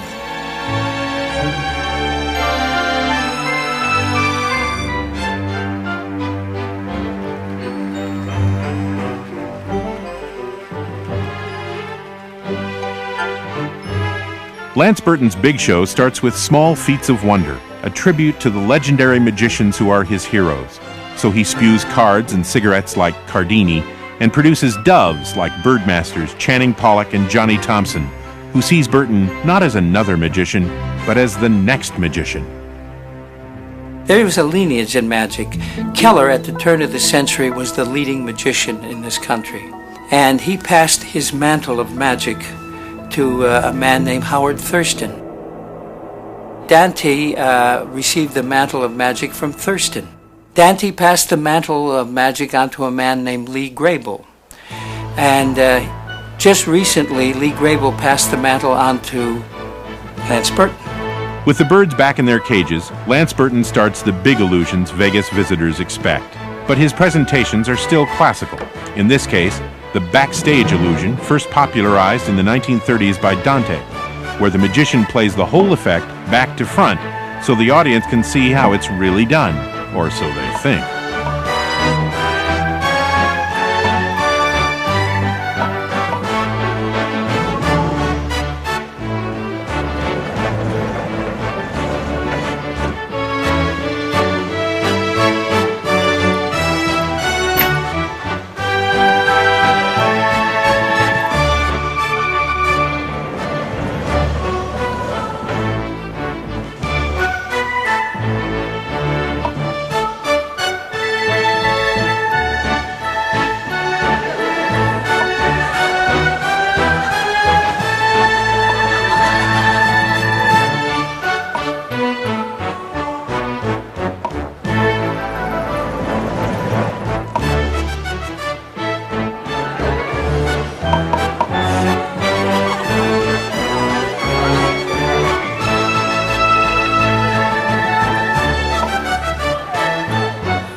Lance Burton has the showroom and the means to make small tricks look big and big tricks look bigger.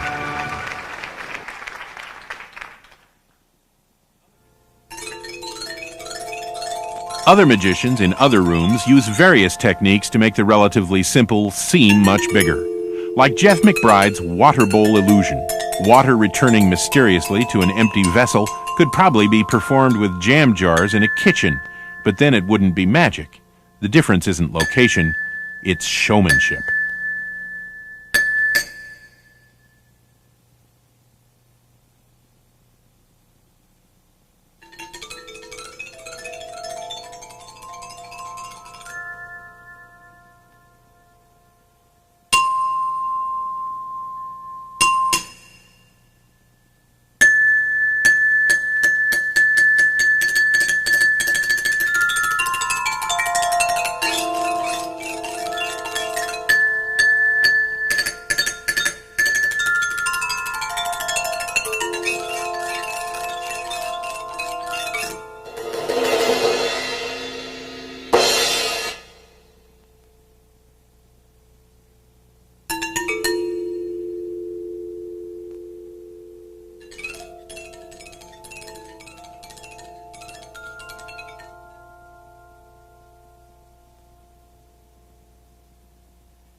This is a padlock. It is currently locked. And I'm going to give you 3 keys. You may choose any one you like. Try the key in the lock. Go ahead, put it into the hole of the lock. Now, it does fit. They all do. But if you turn it and the lock clicks open, that means it's the working key. If, on the other hand, you turn it and it only keeps turning, then obviously it is not the correct key to open the lock, and you may take it out and drop it into the glass. Nicely done. Try another. All right. For mentalists like Max Maven, who use simple props to achieve inexplicable results, showmanship is vital to every effect. So in point of fact, we've established that none of the keys work, and that's because I kept the one that does separate from the others. If you'll try it, it's cut almost identically to the other keys, but there's a slight difference, and it just snapped open, and we know that the key does work. Would you take the key out and drop it in with the others? Would you relock the lock?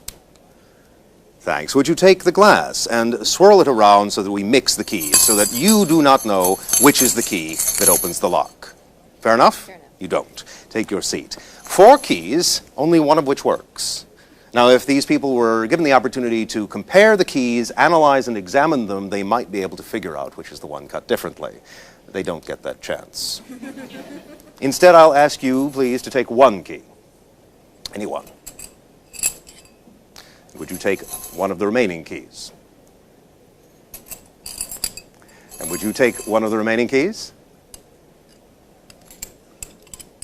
And the last one is for you. One of the keys will open this lock. And this is a test, not of my intuitive skills, but of theirs. Because the 4 of you are going to stare at that lock, holding your chosen key, until you sense whether you have the key that works. And if you'll put some effort into this, I assure you that a few moments from now, one of you is going to realize that you are holding the proper key.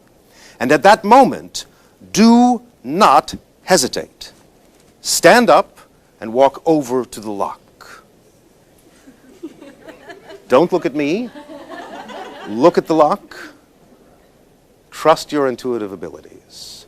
And when you feel that sensation that tells you you are holding the key that works, stand up and come here. Don't look to me for guidance. Trust your intuitive skills. Close your eyes if you think it'll be easier, but Now, you got a feeling that this might be the right key. Put the key in the lock, but don't turn it. We know they all fit.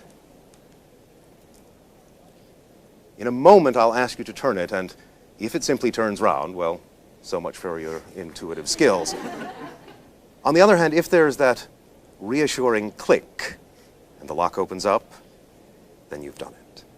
Go ahead, give it a try.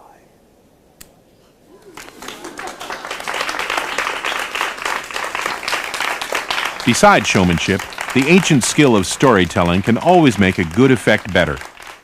To me, a good story is as good as a good trick. And in fact, a good trick is a good trick because it produces a good story. Hiawatha, and a good story to go with a very small levitation. Once upon a time, Prince Juni went way up on the mystic mountain to visit the great wizard. But on this visit, he was very, very troubled. He said to the great wizard, "I cannot learn these things. It is too difficult." And the great wizard said, "Oh, my son, you need to understand Miyaba." He reached into his satchel to reveal a tiny little doll. The doll wore a mask that had been fashioned from rejumba nuts. The great wizard laid the doll in his hand, and then he began to chant the secret spell. Kula umbunga, kula umbunga. Nothing happened. The great wizard said, "Sometimes, my son, you have to try again. Kula umbunga, kula umbunga." And then the doll started to tremble. And then Prince Juni watched as the doll began to rise. Yes, the doll began to rise very slowly. Very slowly, the doll rose higher and higher. Prince Juni could not believe his eyes. And then the great wizard said,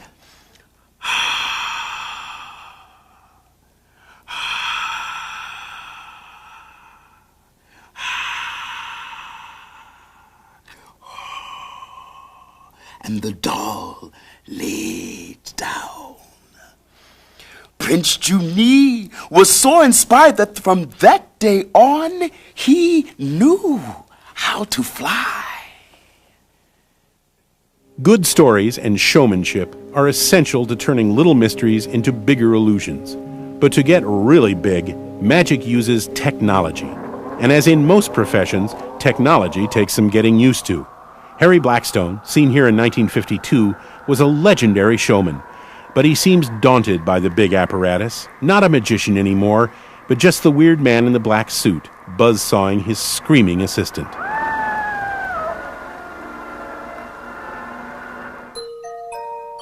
When machines first started playing a major role in magic shows 150 years ago, a magician wasn't necessarily involved, and that was the trick.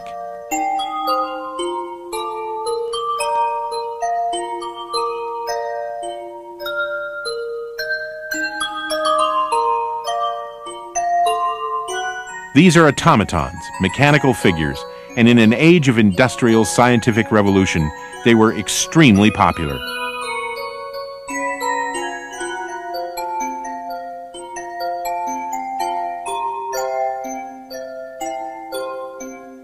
Like magic itself, automatons started small and grew.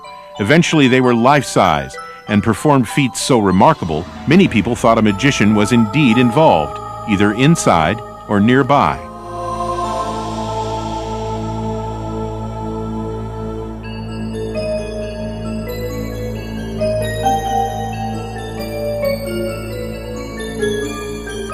One of those automatons, Psycho, became more famous than most real magicians at the time.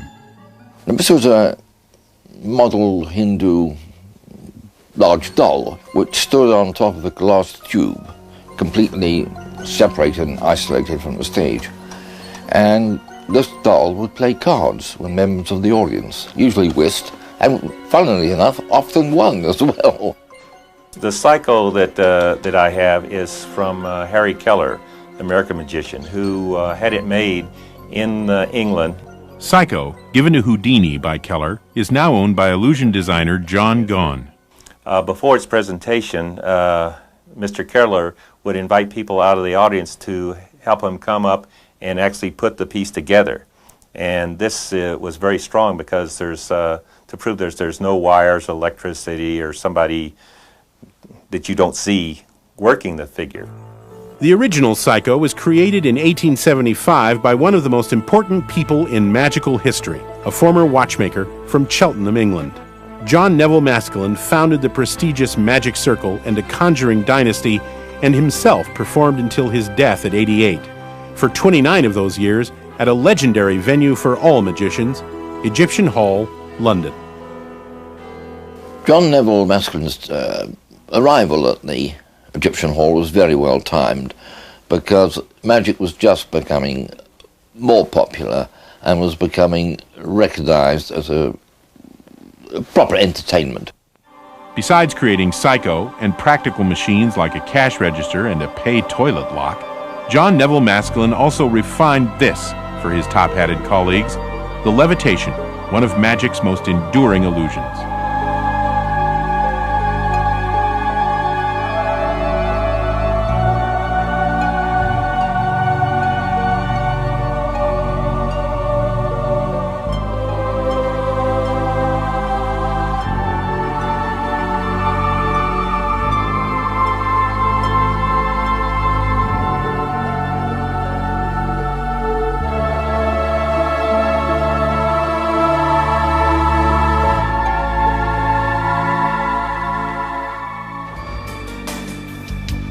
The levitation can also be spectacular, as performed by Lance Burton. Jim Steinmeier, illusion builder, coming as close as he can to telling how it's done. The whole notion of a levitation is there's nothing on stage, but there's a lot behind the scenes that are responsible for creating that illusion, and quite a bit of science as well. Not necessarily astounding principles of science, but very, very solid applications dating all the way back to the Greeks of, what it takes to hold something up and what it takes in terms of weights and measures and apparatus.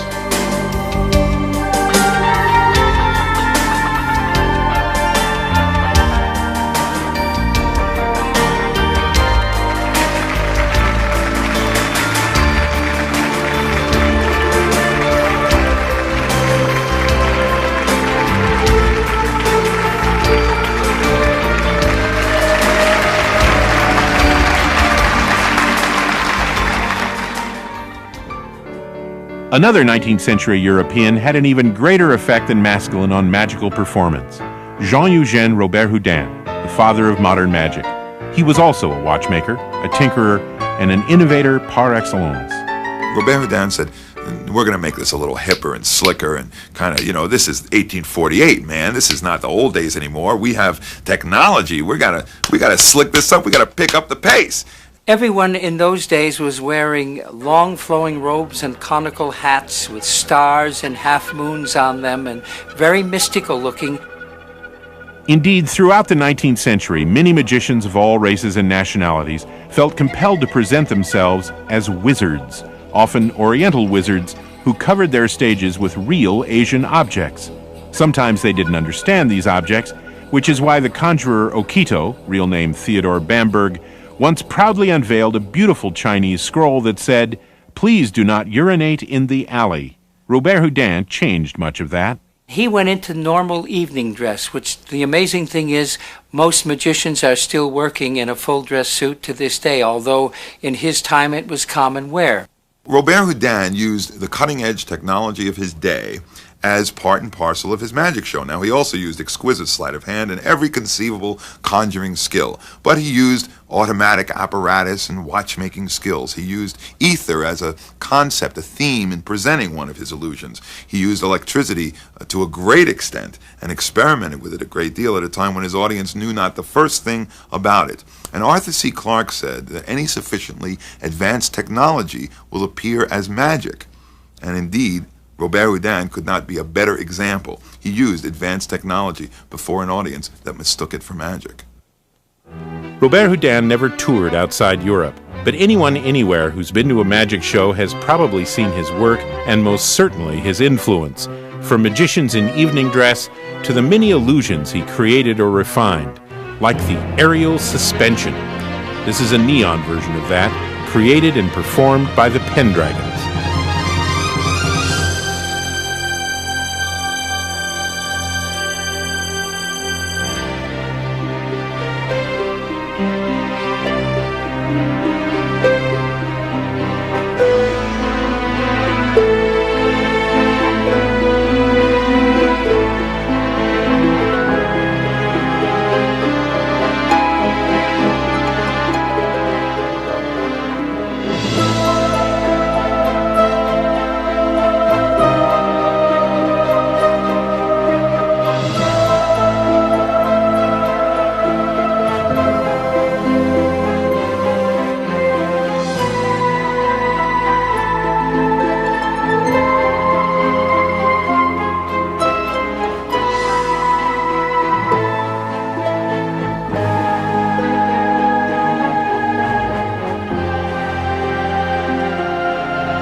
How important are mysteries? Incredibly important. Mysteries are things that inspire us. And the magician's function is simply to provide mystery, first and foremost. And that's a valuable function, because I think mystery in and of itself is something that society requires as part of what makes it work. A society without mystery becomes psychotic. The proof of this, to me, is that in contemporary Western culture, there is very little mystery. Like all artists, magicians ponder the appeal and the benefit to society of their art. They provide needed mystery through increasingly spectacular illusions.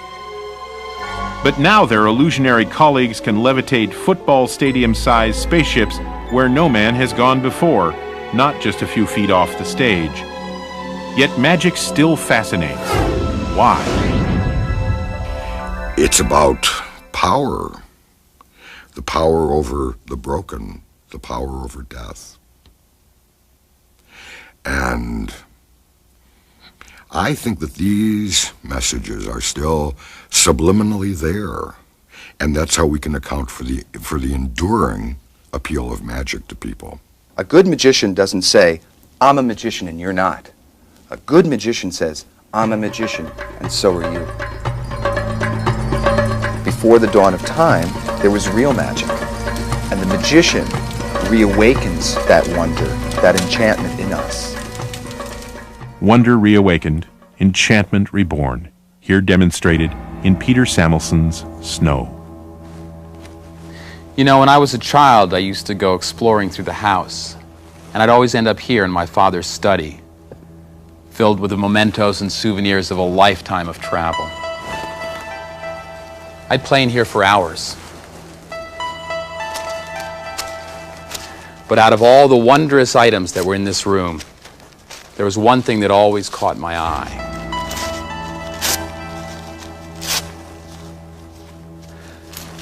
On his desk, there was a paperweight. It was made out of glass so that you could see through it.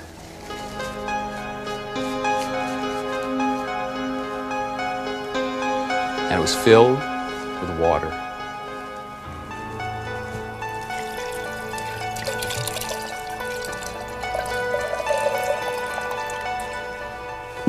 Inside was a wintry scene, snow on the ground.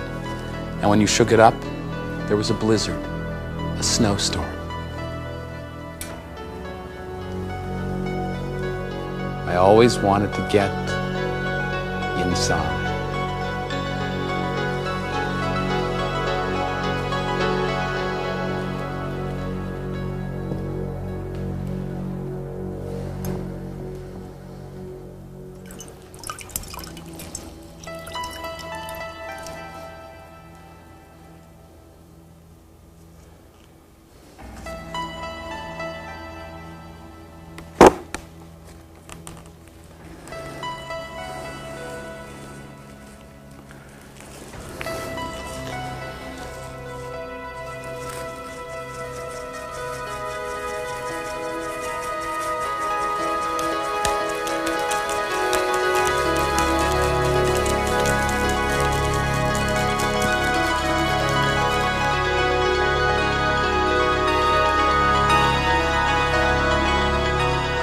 What I like about magic is the way in which it inspires skepticism, as opposed to another thing that it can do and does for many people.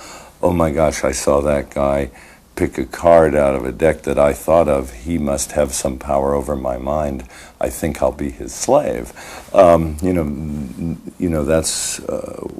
really where it's dangerous. But if that guy can make me think he picked the card out of the deck that I thought of, oh, then that's possible. Politicians could be doing that to me. Advertisers could be doing that to me. I think that's really healthy, you know. So, is it fun to be fooled? Well, maybe in the context of the magician, it is fun to be fooled. In the larger context, it isn't. And that's part of what the magician is saying, I think. That things aren't always what they seem. There are deceivers about. Wake up. Magic wakes us up in many ways. Paradoxically, it wakes us up to dreams, both good and bad dreams. That may be the key to its enduring popularity. Often without a word, magic speaks to our hopes and our fears. It encourages childlike wonder and adult skepticism. It can be as big as a Las Vegas showroom or as small as your Uncle Bob pulling a quarter out of your ear. And it can be beautiful. Magician Peter Samelson. As magicians, I think one of the things that we strive to achieve is an element of artistry. And if you approach art, then you really need to ask the question of what is art for, or what is it about? And I think that it needs to involve a leap of the imagination. It needs to come to a new way of seeing part of the world.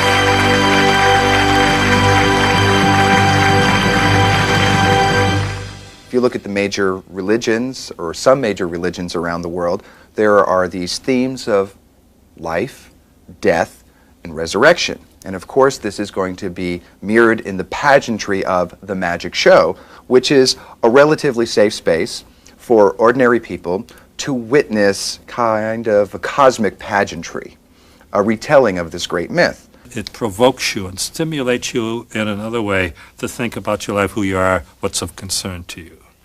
That's what a great trick does, or any great symbol does. It has multiple meanings that you can't rest with. So a magician who presents levitation or flying well is tapping into a very fundamental human need and supporting that need. And we're grateful.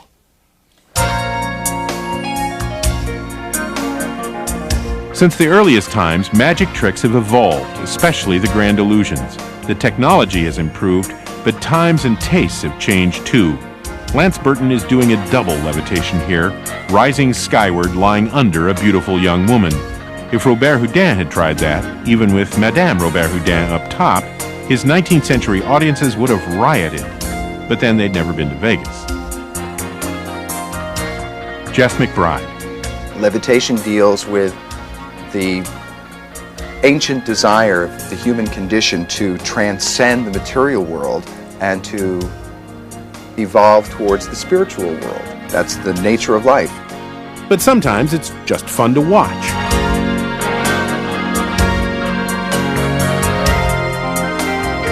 Not all magical manifestations of human desires are as positive and life-affirming as co-ed levitations. There's a lot of masochism in magic. Those grand themes of life, death, and resurrection do indeed include death. And to be resurrected, you must first die. Siegfried and Roy present A Hole in Roy.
Although many magic illusions feature images of death, one is infamous for those occasions when it was no illusion.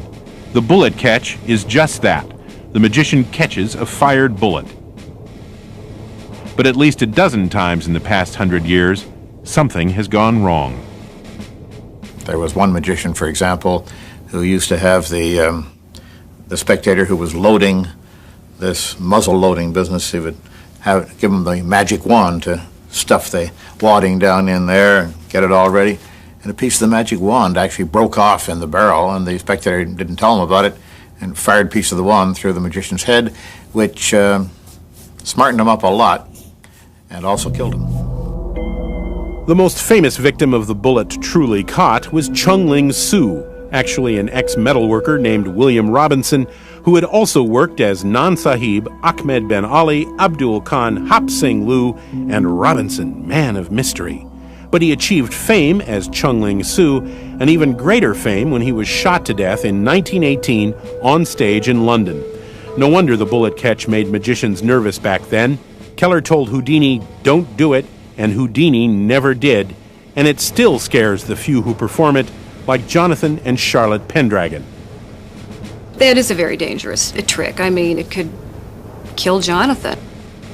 And that always worries me. And I think we probably don't perform it that often because of that. It would make me a nervous wreck. And why nobody should ever try it at home. This is a trick. If you don't know the trick, don't do it.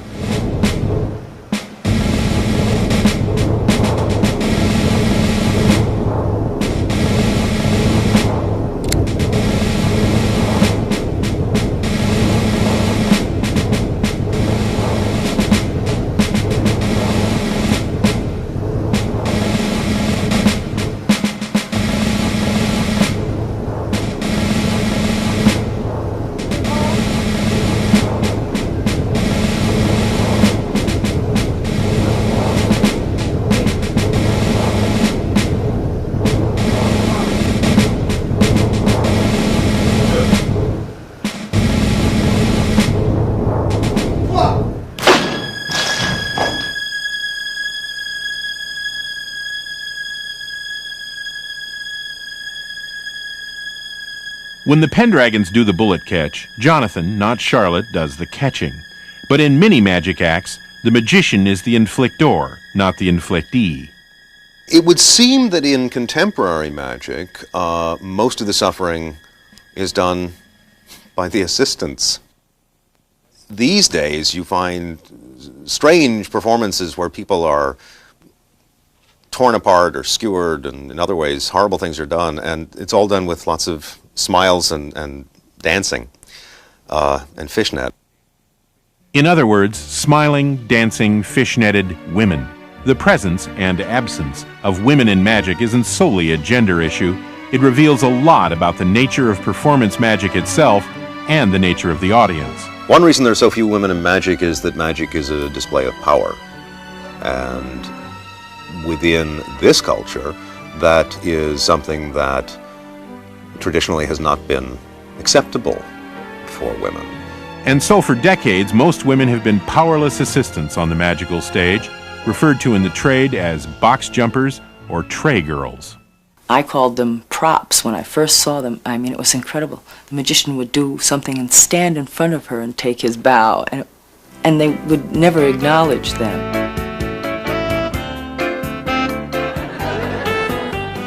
Pamela Hayes has been working with her husband Johnny Thompson for 20 years, but even as an assistant, she has power because she seized it.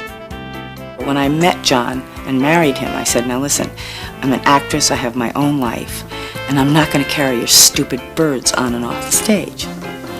Okay, fine. One reason she has power is because she gets laughs, as Trixie, the reluctant assistant who accurately sees herself as her magician's equal. So my character is an old broad from Las Vegas with chewing gum and an attitude that is like, let's get it over with. Charlotte Pendragon is also her husband's equal on stage, a relationship central to their success. This equality gave us, on stage, relationship, the chance for conflict, the chance for a growing in the performance. The female assistant is a very essential part of the relationship that makes the magic happen, but it's not always the obvious. And so in my training, it was about empowering the magician by bringing all these elements together and bringing a lot of your focus towards him.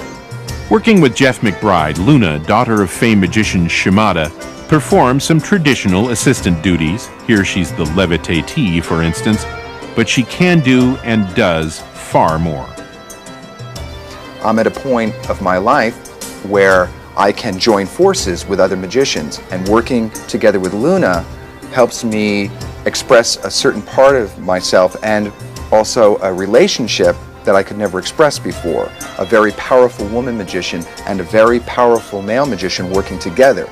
Not a male-dominant magician subjugating a woman assistant, but two magicians, two aspects of the magician. For me, it's very important to be able to present an image to women that is empowering. Magic has been a male-dominated profession for so many years, and it's only recently that women have begun to come into their own personal power and are awakening and accessing that. In folklore and legend, the sorceress, the oracle, the seer, the witch healer, the shamaness, they've always been with us since the beginning of time. Things are looking up for female magicians and even female assistants, but women still have a long way to go in performance magic. One trick symbolizes how far. Of the many different illusions that feature outrages to the body, the dominant trick. The ultimate magic trick of the 20th century. Sawing a woman in half. Now, first of all, on the outward level, that's grotesque. What are we doing here? And why are we doing it to cha-cha music? There's something about taking a beautiful woman as opposed to a man who has, a strong, powerful hero type, and putting them in a compromising position and then doing all these torturous things to them. It has an emotional impact on the audience. It hits that button. When Blackstone stepped up to his first midriff in the 1930s, the grand sawing illusion was little more than a decade old, but already hundreds of women had been divided worldwide. The trick was invented or refined, it depends on who you ask, by British variety magician P.T. Selbit, the former Percy Tibbles of London, an illusionist already famous for tricks involving the stabbing, stretching, and crushing of women. American Horace Golden claimed he invented the trick, and he certainly improved it by not just sawing through his subject, but actually creating two distinct pieces. Golden's initial mistake was to cut up a man, but eventually he used women exclusively and a very large blade. This happened in the early 1920s, not a coincidence for illusion designer Jim Steinmeier. It's interesting looking at what was happening there, that people had been slightly desensitized to a lot of that through World War I, that women's suffrage was playing a big role in the world, and that there was a role for a new woman, and that perhaps some of this, maybe accidentally, magicians had stumbled into a kind of social statement being made. Not everyone sees partitioning women on stage as sexist and grotesque. Theologian Robert Neal. It's the shamanistic experience of being destroyed, turned into a skeleton or into parts, and all of it being put back together again. I want to be whole, and if I feel I'm coming apart psychologically or socially or physically, I need to somehow get back together again. And a magician sort of illustrates this theme, and therefore is, to me, giving hope. Which doesn't explain why it has to be a woman, or the worldwide success of Peruvian magician Ricciardi Jr., whose grisly buzzsawing of his blonde daughter included the audience invited up to view her entrails, but did not end with the rejoining of the bifurcated blonde.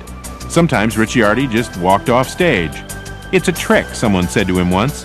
"Of course," said Ricciardi, "but the real question is, was it well done?"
I think that the House of Magic has many rooms in it, and there's room for everybody. If you just want to do card tricks, there's a great group of guys waiting for you, A trick well done is all they ask for in the rooms of the House of Magic, and that's one of Magic's lasting appeals. surrounded by looming grand illusions, there will always be space available for card tricks, for old pros like Johnny Thompson, and those following in his footsteps, like the remarkable Jamy Ian Swiss.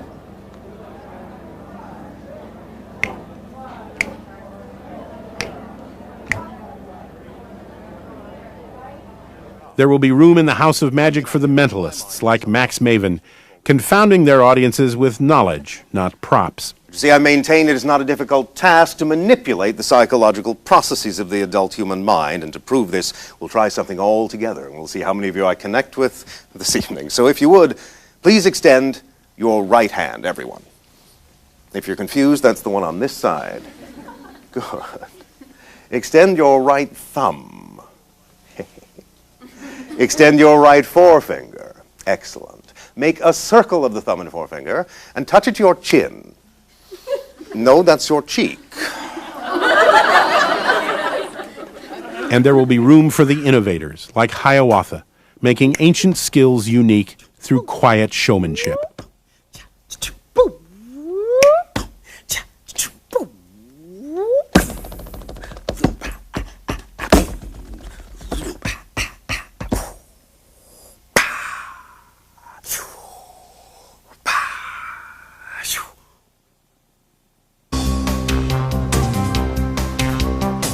Lance Burton's big show is almost over. One of his last illusions is packing up the portable props and the underclad female familiars. But his work as a magician doesn't end when the curtain falls. He feels a responsibility to his art that transcends performance. There's a lot of knowledge that isn't in books, it isn't in lectures, that's passed on from teacher to student to the next student by word of mouth. And basically that's how magic was learned for the last 5,000 years. And what I try to do with the kids is I try to pass along things that I feel are important as a magician, especially to have a career as a professional magician. I try to pass along things that they can't get from another source. Every year in Las Vegas, Siegfried and Roy sponsor the Desert Magic Seminar, where student magicians from all over the world come to compete and learn. Magicians like Jason Dillon Ace,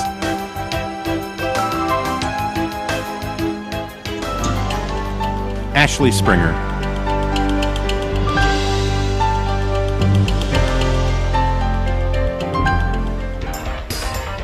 Thomas Meyer.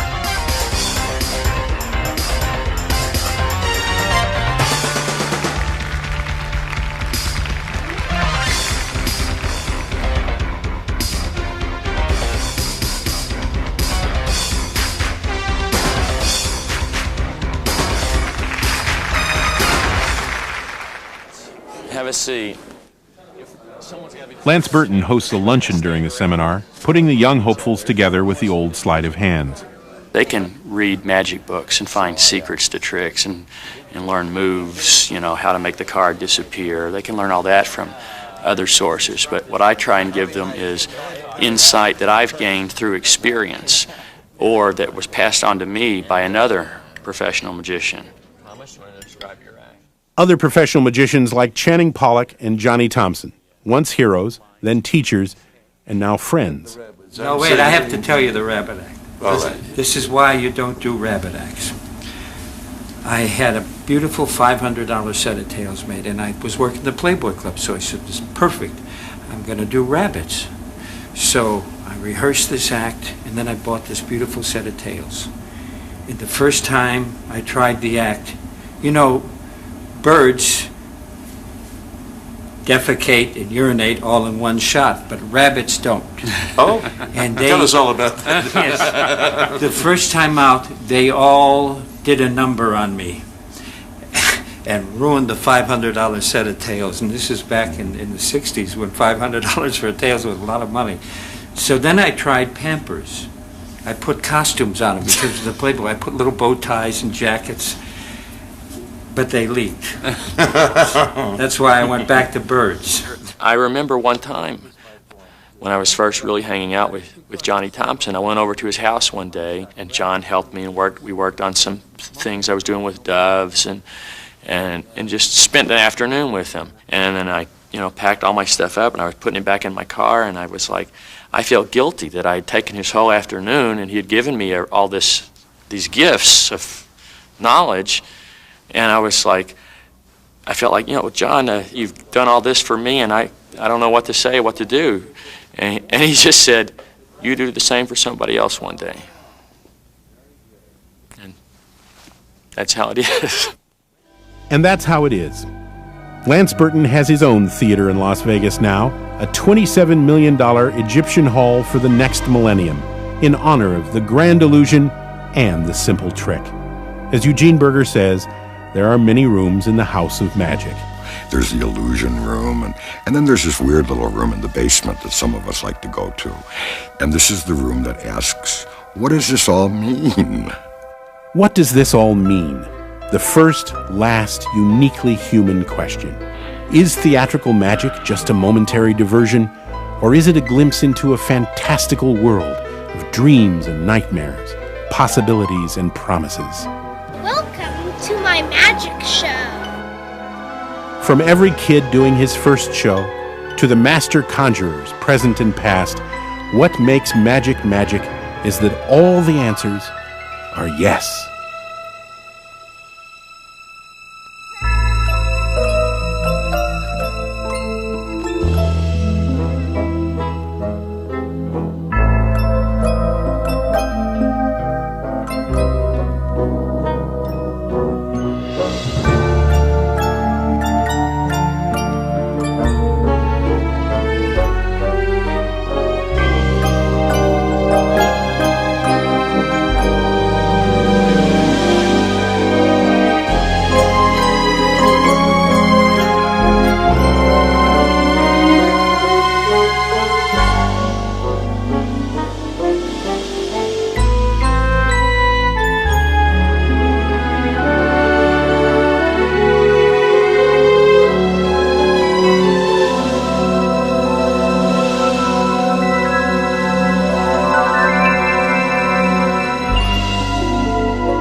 This program was made possible by the Corporation for Public Broadcasting and the financial support of viewers like you.